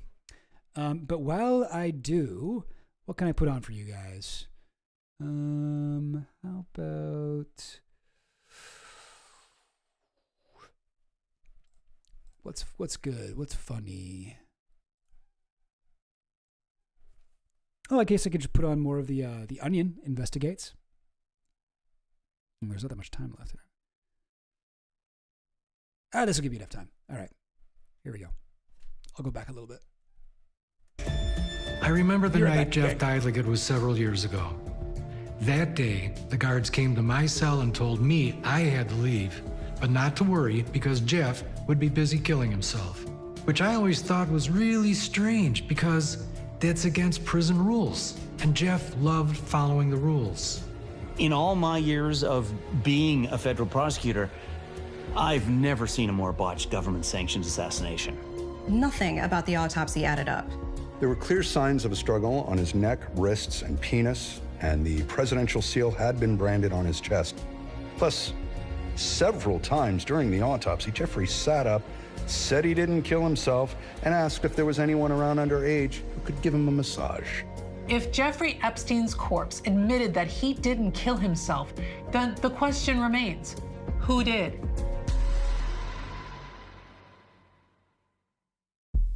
At 6:30 a.m., guards at the Metropolitan Correctional Center find Jeffrey Epstein dead. But just 2 minutes earlier, the elite squad of men in charge of killing inmates, known as the Murder Patrol, are unaccounted for. Then there's the fact that Jeffrey Epstein didn't die that night and actually died over 20 years ago in a fiery car accident. And finally, there's the missing minutes. When authorities go to review the video footage from Epstein's cell, they find that over 34,689,652 minutes of his life are missing. There's no footage of his birth, no trace of his childhood in Brooklyn. All they captured was Epstein being graphically murdered for 1 minute and 3 seconds. Even to this day, the Trump administration refuses to release the Epstein files. But could it be because Donald Trump himself was implicated? We know that in 2019, Trump signed an executive order to murder Jeffrey Epstein. Then he signs a second executive order to make the murder look like a suicide. Could Trump orchestrating Jeffrey Epstein's murder have something to do with Jeffrey Epstein's death? We may never know. There's still so much we don't know about the... Yo, I'm back. Sorry about that. Listen, you gotta go.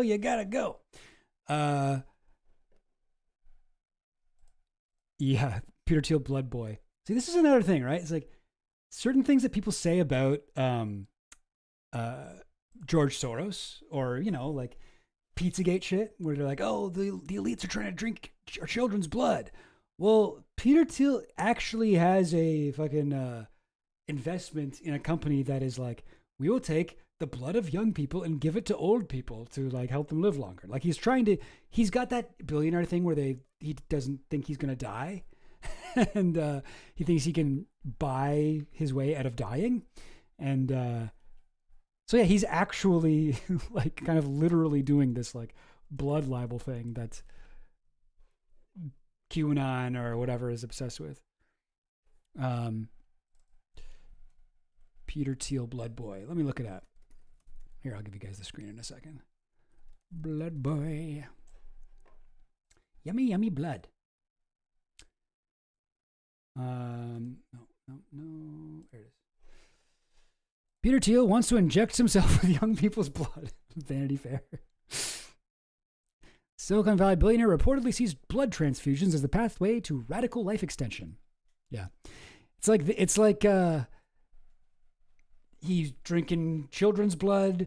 He's literally fucking, you know, people with George Soros, who's a Jewish guy who escaped Nazi Germany. They'd be like, you know, he grew up in Nazi Germany. Well, this guy grew up in like Nazi town, German Southwest Africa, modern day Namibia. This guy grew up in a town where they celebrated Hitler's birthday every year. Like, this dude is like the real George Soros. For real.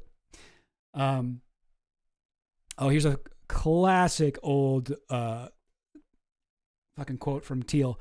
I stand against confiscatory taxes, totalitarian collectives, and the ideology of the inevitability of the death of every individual. Cool. Yeah, dude, you aren't going to be able to billionaire your way out of death. You probably live longer, but like, I don't know. This was from when? 2016? Guys, this is what he looked like in 2016. He does not look nearly as like freakish. Like, I don't think those blood transfusions are doing him any favors. Like, these are all old too. Like, the guy looks horrifying. What happened to him? Aren't the blood transfusions supposed to mean you age slower? Where is it? Like, this is what he looks like now? Come on now. It's not going well, whatever you're doing, man. Anyway. Okay. So yeah, what an interesting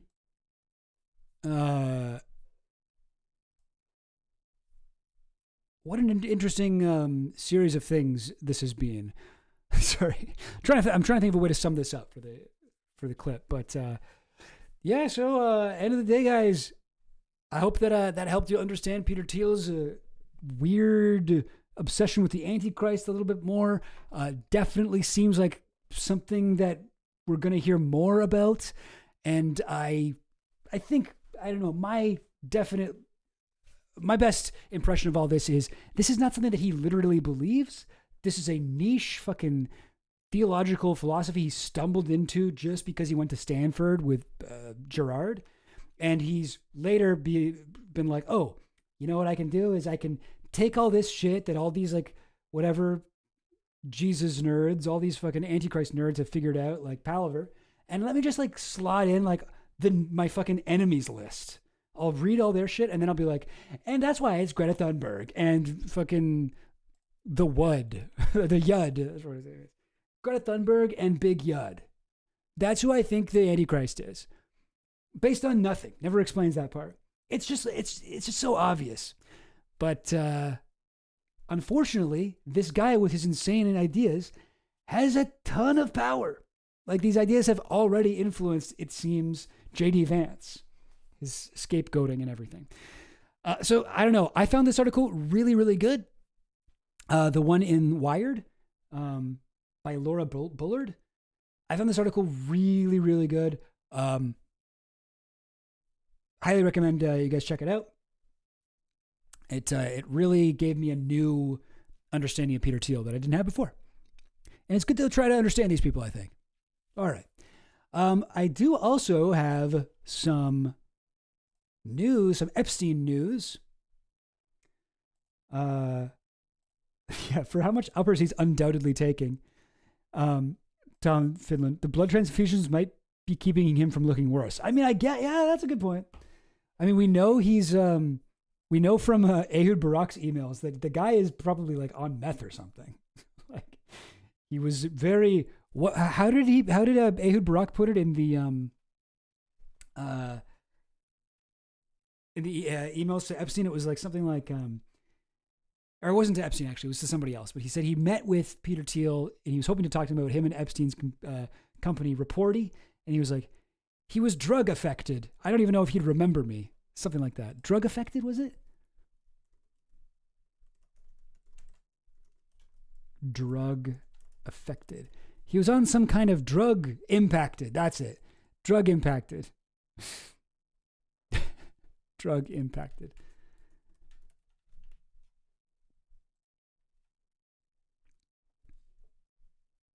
Yeah, I mean, I could actually just look it up on my thing.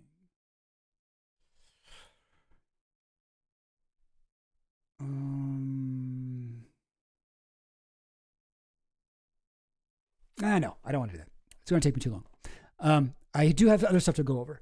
So I wanted to show you guys this. So you guys remember Prince Andrew? Let me refresh your memory if not. Prince Andrew was the guy who, Virginia Giuffre, one of Jeffrey Epstein's victims, came out and was like, oh wait, why isn't this? Yeah, a second. Oh boy. All right. Yeah.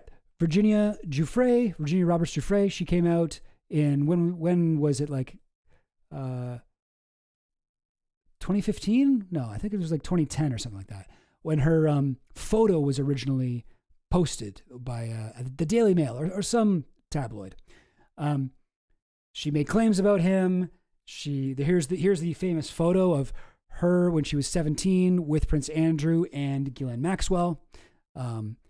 She talks about the night that they met when she was assaulted by him. She talked about being assaulted by him again in New York, and then again on Epstein's Island.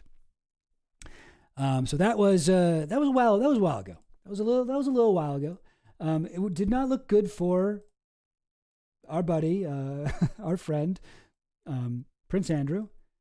He famously had a interview. Hang on, I got it. Let me get it.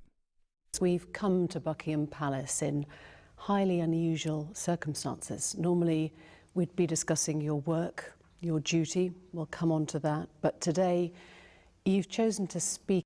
Oh, it didn't start at the time I wanted it to. Hang on.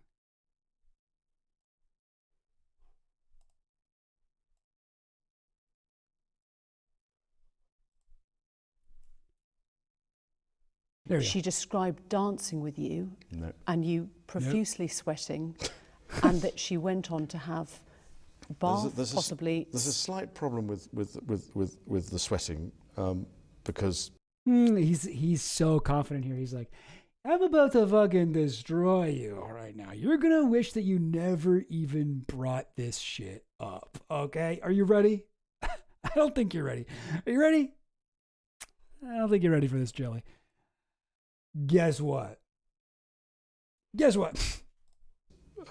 I have a peculiar medical condition, which is that I don't sweat, or I didn't sweat at the time, and that was.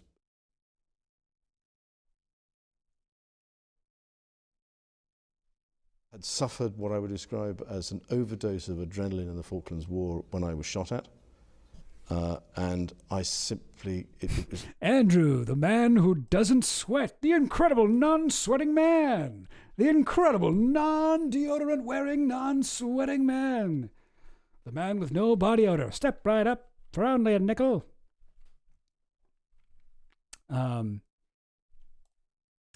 Oh, that's interesting, Todd, to the Finland station. Well, I'll get into that in a second. I hadn't heard that. I'll check that out.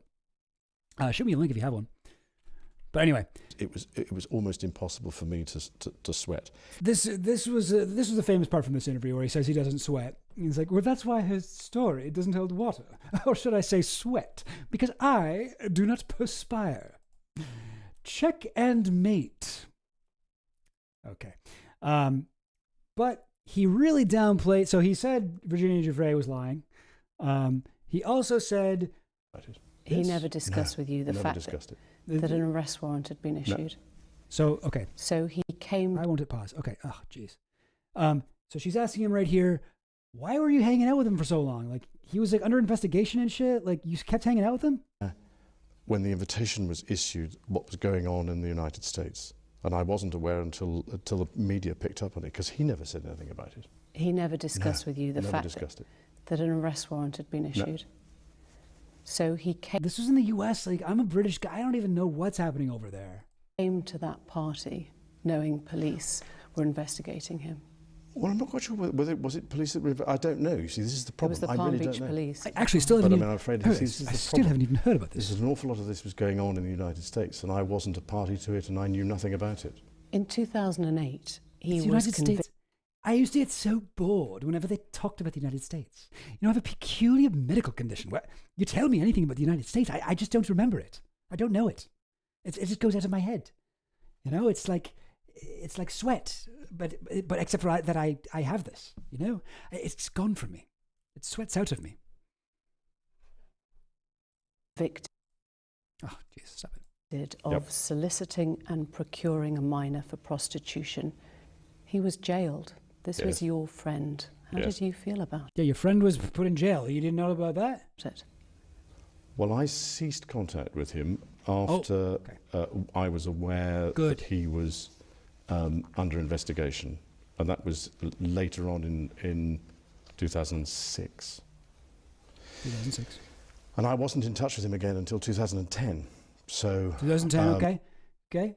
He's confessing something here. You know what? I will say, I cut off all contact with him 2006, and then 2010, we hung out one time. It was one of those things that if somebody's going through that sort of thing. Well, I'm terribly sorry, I can't be. So no contact. No contact. When he was serving time, there was no call, no letter, nothing there. No. He was released in July.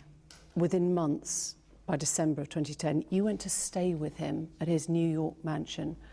Why? Why were you staying with a convicted sex offender? Right. I have always... Right. You know what? Yes. Thank you for bringing this up. Ever since this has happened, and since this has become, as it were, public knowledge that I was there, I've questioned myself as to why did I go, what was I doing, and was it the right thing to do? Now, I went there with the sole purpose of saying to him that because he had been convicted, it was inappropriate for us to be seen together. I mean, so anyway, you guys get the idea. He's trying really hard to say, hey, after I found out about the sex crimes he was doing, I cut off all contact with him. This lady who's been accusing me and has this photo of me, the photo I think is fake, and the lady, I've never met her before. He does end up paying Virginia Giuffre something like 12 million quid. There's a fun little poem about it, which I will now recite. The Grand Old Duke of York, he had 12 million quid. He gave it to someone he'd never met for something he never did. And he but he still denied. I didn't do it. Like, right? But he paid her whatever, out of court settlement. And he did this interview, really confidently said, I never talked to this guy at all after 2010. And before that, it was like 2006. And the reason it was 2010, you know, people already knew about that meeting because there's a famous photo of him walking with Epstein. So I actually can show you that photo here. Blah, blah. This one. Trying to scroll past all this stuff. So we're on the this website for The Sun UK.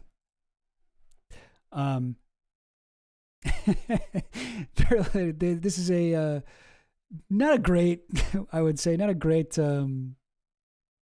whatever publication, not super reliable. But here's December 2010, which we knew about. They met. February 27th, 2011. This is when this photo was first published. February 27th, 2011. 2 days after it was published, we now have leaked emails. Epstein's emails. I don't know what's going on with Epstein's emails. Someone's got them. Like Bloomberg has a bunch of them, but they say that some have been deleted. Like the Daily Mail. The Sun was sent, like this one. This one was sent to him, or to the Sun. I don't know who has it. Somebody has fucking Epstein's emails and is like leaking them out to different ones in like batches. But this email says, and it's confirmed to be Andrew's email, from whatever, T-Doy, I don't know what that is, to Jeffrey Epstein vacation. Subject, Re. I'm just as concerned for you. I'm just as concerned for you. Don't worry about me. It would seem we are in this together, and we will have to rise above it. Otherwise, keep in close touch and we'll play some more soon. A. HRH, the Duke of York, KG. So, otherwise, keep in touch and we'll play some more soon. So, it would seem we were in this together. We'll have to rise above it. So, many things about this. So, all we have is this one email right now. Yeah, Finland. I think a lot of them were part of a big leak of hacked passwords, the same that had millions of other people. Oh, really? Did you hear that somewhere, or is that like the is that like your own kind of speculation? That's really interesting. Like that, I could see that being the case. I guess it would be, even if we were to find that massive password leak, the person who has it, has probably changed the password. I was thinking maybe this is like within the FBI. Maybe like none of the shit implicates Trump, so this could be like a way of seeding information about Epstein that distracts from Trump. I don't know, but then I don't know why they wouldn't do. Anyway, it's sort of like, it seems like a limited hangout, but it's still interesting because people are getting fucked by this, like this shit. A lot of shit in England, oddly. Peter Mandelson and now Prince Andrew getting kind of fucked by this stuff. So yes, so what does this prove? Well, it doesn't prove that he sweats. So far, science has not been able to verify or deny that Andrew doesn't sweat. But we do know that when he said, the last time I ever hung out with him was that time in 2010, and I only went there to say, dude, it's over, man. I'm just not that into you. I don't really want you as a friend. You're a pedophile. And Prince Andrew, one thing people know about Prince Andrew, I don't fuck with pedophiles. Or he would have probably said it like, I don't like to hang around with pedophiles. I think he probably would have said it like that. But yeah, okay, something you heard on TrueNon. Yeah, I mean, it would make sense. It makes sense. It could be. Oh, really? From emails from a court case involving Jess Staley. Oh, is that right? Interesting. Okay, so maybe it's not the same guy that's given the ones to Bloomberg then? Does it say that in here? Oh, yes. So this February 2011 email from Andrew to Epstein was first mentioned in the legal filings involving ex-Barclays bank boss Jess Staley. It came to light after, I guess I should have read this article. It's a long-ass article that like does not get to the point for so long. But okay, good to know. So this is from the Jess Staley thing. It's so funny how these guys keep appealing and they keep like trying to argue with this shit, and that's what ends up getting more information to us. Like it seems like a tactical error at this point for them to defend themselves, but of course they will. They're billionaires. They can defend themselves. But the more they drag it into court, the more we get shit like this. This is exactly how Virginia Giuffre tricked like Dershowitz and Ghislaine Maxwell into suing her for what's the word? Like slander, libel, whatever it is. And she's like, okay, yeah, let's go to court and let me get some shit from you in discovery, and then we'll get that shit out. But yes, a lot of things in here. Keep in touch. So I'm just as concerned for you. So they must have been communicating and this is just like the day after or something. It was 2 days after that original photo came out. And he's like, I'm just as concerned for you. So he's like, Epstein must have sent him a letter being like, I'm really worried about you, man. Are you okay? Well, I'm just as concerned for you. Don't worry about me. And then also, seemingly we were in this together, so it seems like they're still friends. Keep in close touch, not stay in close touch, but keep in close touch. Means like they've already been communicating. And then this part, and we'll play some more soon. Why are you talking like that? We'll play some more soon. Yeah, I think this guy might still be a pedophile. Pedophile. Sorry, nonce. I'm trying to use the respectful local nomenclature here. Yeah. Anyway. Oh, guys, what do you think I should put for this? Poll. Is Prince Andrew finished?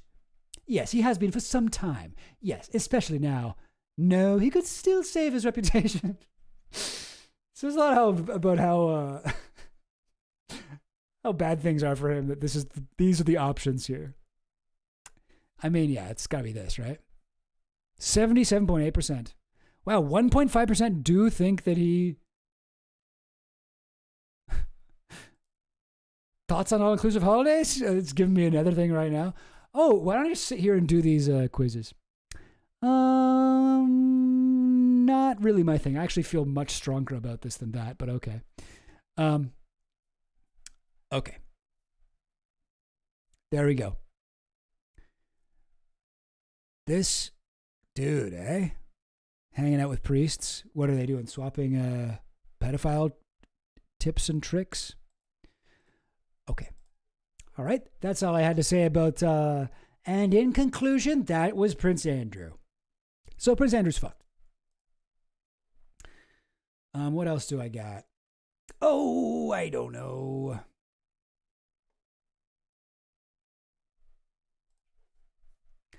What were you saying earlier to the Finland station?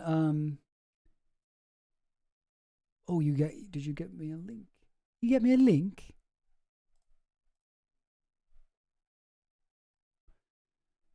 Lockdowns and a mysterious meeting. A quiet Texas prison adapts to life with Ghislaine Maxwell. Oh, great. Yeah, let's go through this. Lockdowns and a mysterious meeting. So this is Ghislaine Maxwell's new home. This is her reward for all the lies she told to Todd Blanche. By the way, I don't know if you guys noticed, but I love one of my favorite parts in the Onion Epstein thing was when the Todd Blanche interview happens and he comes in and he's like, Elaine Maxwell? And she's like, Ghislaine. He's like, it's Ghislaine? Oh, I thought it was Elaine. I could have sworn it was Elaine. Whatever. It's just like, it's so funny because like he obviously did not know anything about it. Again, I'm getting the same thing that I got before with your thing where it's not showing me the sides. But let me try my own way.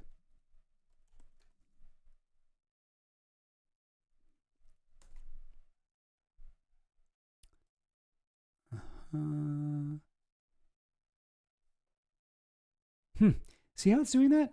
It's like on the edges of the page, the archive page is cutting off the beginning and end of every sentence. That's really annoying. Why would it do this?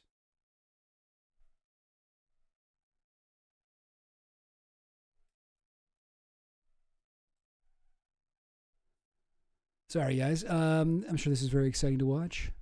Let me see what I can do here. Try a different one.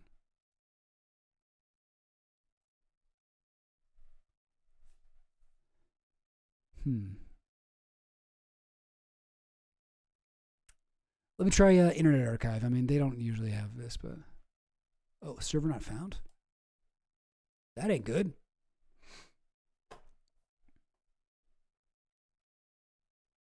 I feel like the archive.is, ph, today, whatever, like lately I've been having a lot of issues with them. It's too bad because, you know. Oh, let me just try my own way. If I go straight to the Wall Street Journal and then I do my... Oof. Yeah, it's not giving me my usual thing. Nope. Still not. Option 3. I don't know if is this bad to be streaming where I'm clearly like doing this? This might not be good. Oh well. No. Nope. And then this is the archive.ph. And the annoying thing is that I can see that it works well for a second and then it pops out. I would really like to read this. Okay, well, hang on. All right. There's no pictures in it anyway. I'm just going to scroll all the way down to the bottom, copy everything, Open up a Google Doc.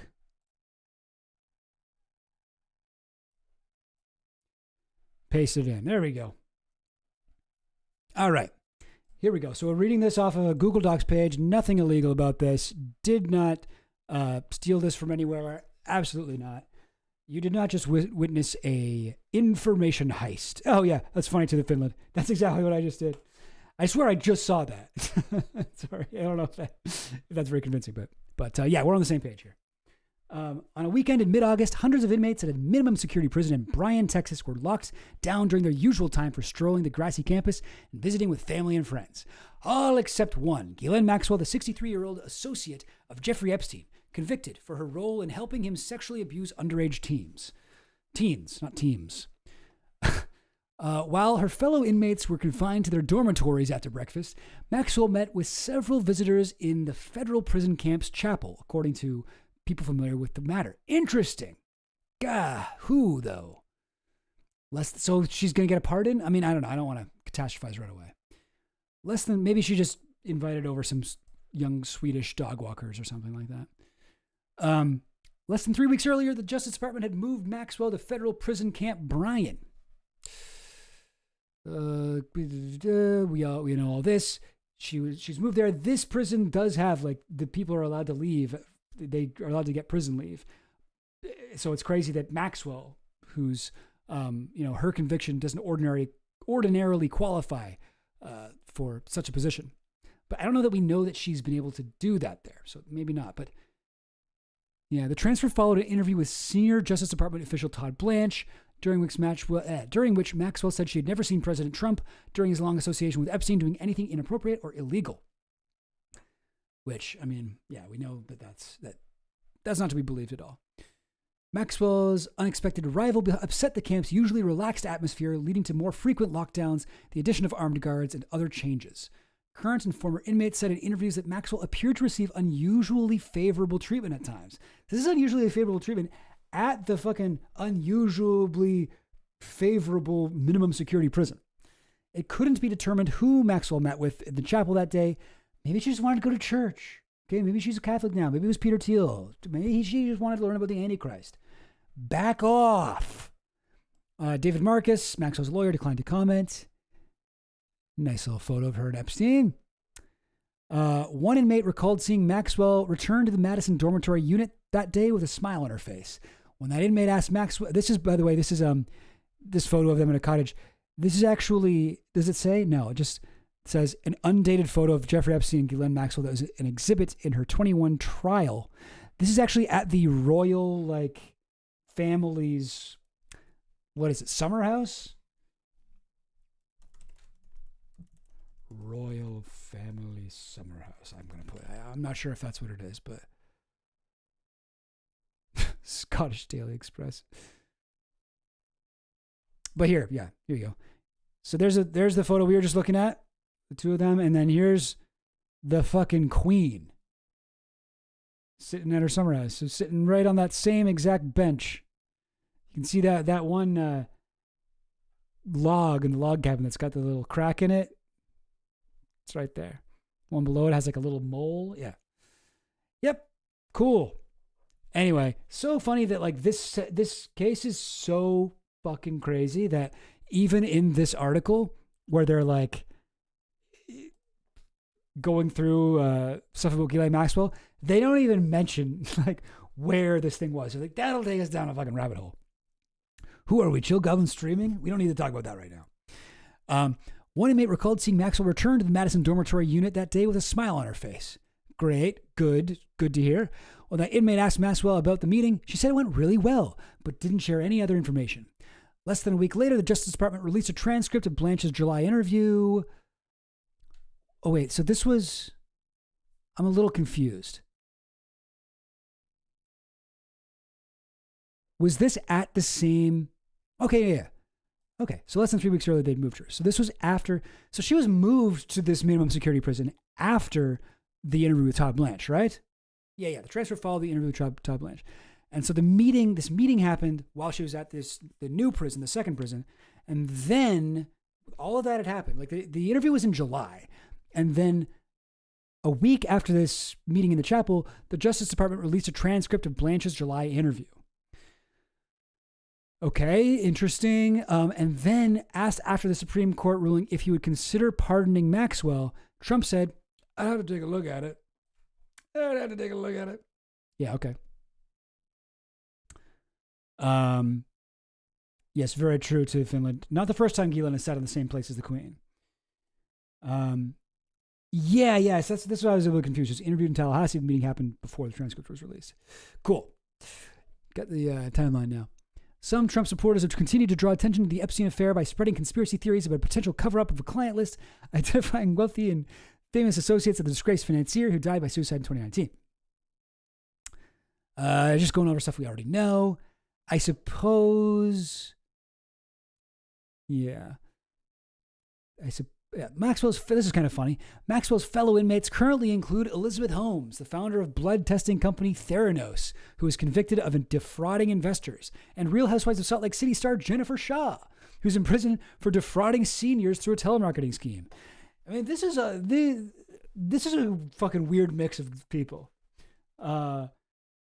Ghislaine Maxwell, Elizabeth Holmes, and Jen Shaw from Real Housewives of SLC. Yeah, I did watch Jen Shaw on SLC. She would be, of those three, the one I'd be most afraid of if I were in prison. She is probably the most physically dangerous, I guess. The person who is most likely would beat the shit out of you, I think, of those three. I think they would all of them try to manipulate you, but I think Jen Shaw would lose her mind and start throttling you. Yes. In July, after Maxwell was interviewed about Epstein, inmates in the Bryan prison camp's Madison unit were told to do a deep cleaning of the whole dormitory. One inmate said they were told someone important was coming to do a walkthrough. Shortly after, Maxwell was transferred into the unit. She said she didn't know why they moved her, one inmate recalled. She said one night they just told her to get up and they brought her to Bryan. Yeah, bullshit. Interesting. Yeah, so it seems like a lot of this stuff is just about daily life in the thing, but it's not necessarily about that weird meeting that she had. I don't know. What do you think to the Finland station, or what do you think, chat? Who do you think was at that meeting? For me, I'm I don't know, because I feel like she'd already been moved to the low security prison. She'd already done the interview. The thing was about to come out. Would it have been someone from Todd Blanche's team or someone like that to be by the way, we're putting the interview out in a couple days? And then she'd be happy? I don't know. I don't know why she would be happy about that. I don't know. I feel like it would have to be something more I've talked to the president and he is considering giving you a pardon. Great news. Right? I mean, I don't know. Maybe it's just great news. We've got you a personal chef. Ooh, or intelligence handler, you think, to the Finland station? That would be crazy. So some FBI, CIA agent or something like that coming in to be hey, good news, Ghislaine. We're getting you out of this or something like that. We're pulling you out of this. We're putting you in witness protection. I don't know. We're going to do pulling Epstein. We're going to fake your death. We're going to give you a lot of plastic surgery, and we're going to set you up with an ideal life. I don't know. The only way people might catch us is if they notice that the ears on your dead body are different than the ears on your living one. That's the only thing that we don't know how to replicate with plastic surgery and fake dead bodies. Yeah. Low-risk inmates. It's funny Jen Shaw is there. Yeah, really a who's who of scumbags. Also, yeah, my girlfriend, Goblin Queen. Hell yeah, James, you've been training your whole life for this. Yeah, when I got down to the thing, it's Ghislaine Maxwell, Elizabeth Holmes, and Jen Shaw. Because, yeah, it was obviously the Goblin Queen that forced me to watch so much, what's it called? Salt Lake City, Real Housewives. Yeah, she's in prison as much for protection as she is for punishment. Yeah, I mean, you'd think it didn't work well for Epstein, but I guess his prison wasn't very safe. This is a real cushy one. The victims of Epstein call this this prison prison spa. It's more of a spa than a prison or whatever. Day spa. Yeah, interesting. So that's something for that we can all take home to get a little bit more paranoid about. What was Ghislaine Maxwell's meeting in the chapel? And I have a feeling that we have not seen the last of this story. I think we are going to hear more of this, and maybe we'll get some more context on this meeting. Cool, gang. Well, I could do one more thing. What do I want to do? I could do one more thing. Let me try here. Yeah, going to live like like Henry Hill at the end of Godfathers, exactly. Yeah, remember the whole in and out photo, which she was supposedly reading a book about CIA officers who died in the line of duty. Oh, you could actually see the book. So does she get in and out privileges? Like that's something that happened? Oh my God. Oh, sorry, you mean the photo at In-N-Out Burger or whatever? Oh, yeah. Right. This was while she was kind of on the run, right? Yeah, I got it up here. But yeah, you can't see the book she's reading. But I had heard that too. Where did that come from? How did people figure out what book it was? Like, judging by the thickness, they got like rainbolt of books. I've read every book, and I recognize that one. That one's called How to Be a CIA Guy That's Killed by the CIA Because You Were Too Good at Being a Secret Agent. And You're Innocent.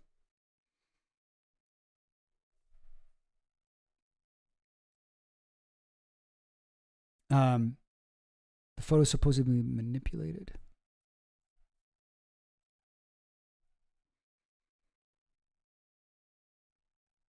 Yep, still on the live stream, DM Collins.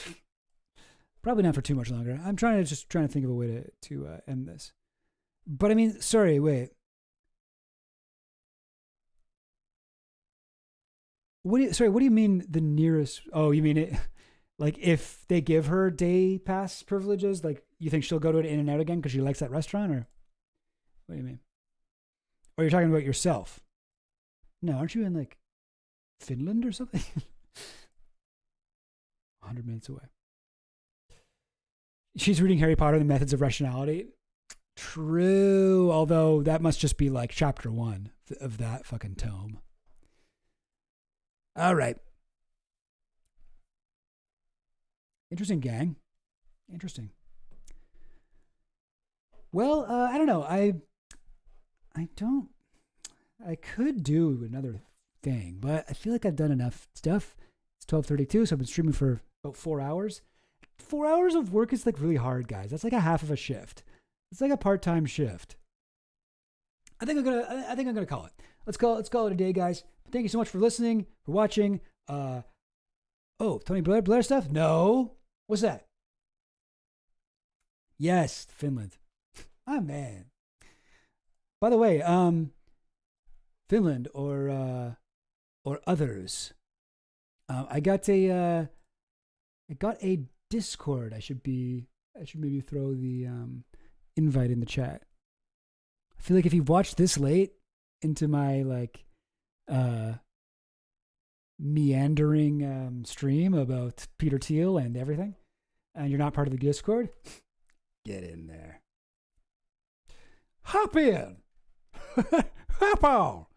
Let's all go. He met Epstein while Blair was prime minister. Oh, damn. Okay, wow. So okay, and yet another famous person who Epstein knew in those days. Was that before his trial?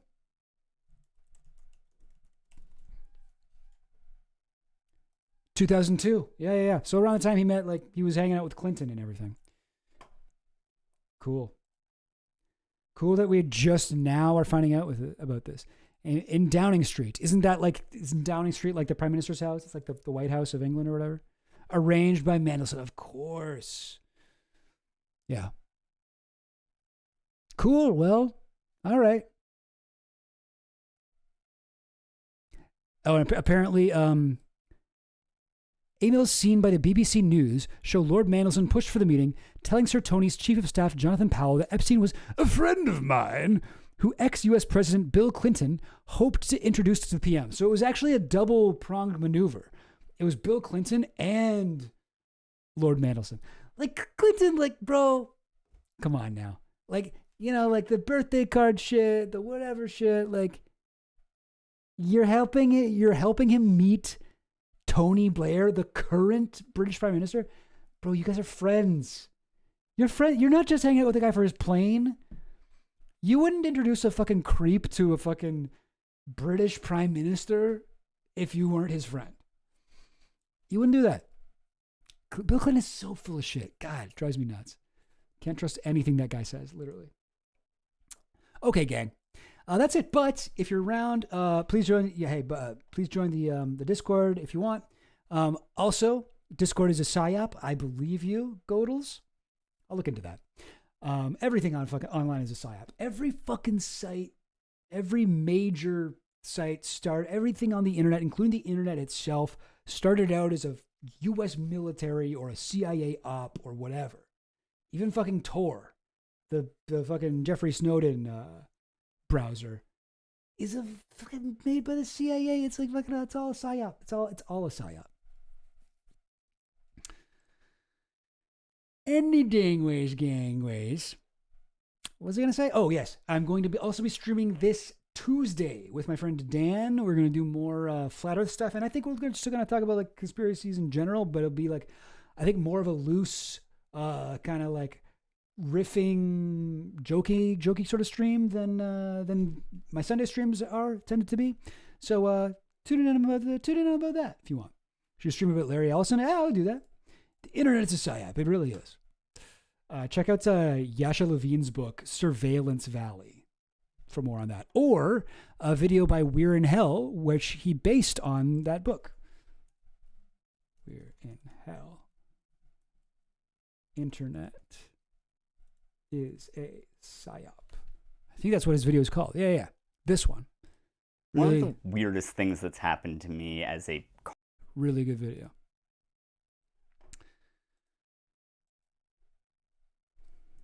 Blah, blah, blah. Okay. Hey, look, we got lots of stuff going on in here. Larry Ellison, the Oracle, NVIDIA, OpenAI, largest single donor to the IDF, started his career working in the CIA. Yeah. That would be a great stream. I'd be down. And isn't he currently like the CBS guy? And he got like Barry Weiss, her new job running everything. I would totally do that shit. That shit, I mean, like I would totally do a stream about that shit. I wouldn't do that shit. Discord actually means Dorks ID? No, I don't want that. Oh, they hit it right in the name, hiding in plain sight. Jeez. This is just when I liked Peter Thiel, even though you can unscramble his letters to be the reptile. Oh, his son is a CBS guy. Got it. All right, gang. I don't know how to end this. I try to end this, but like the chat is just very active right now. But yeah, thanks for watching. Join the Discord, and I don't know, catch you on the flippity flap. Bye.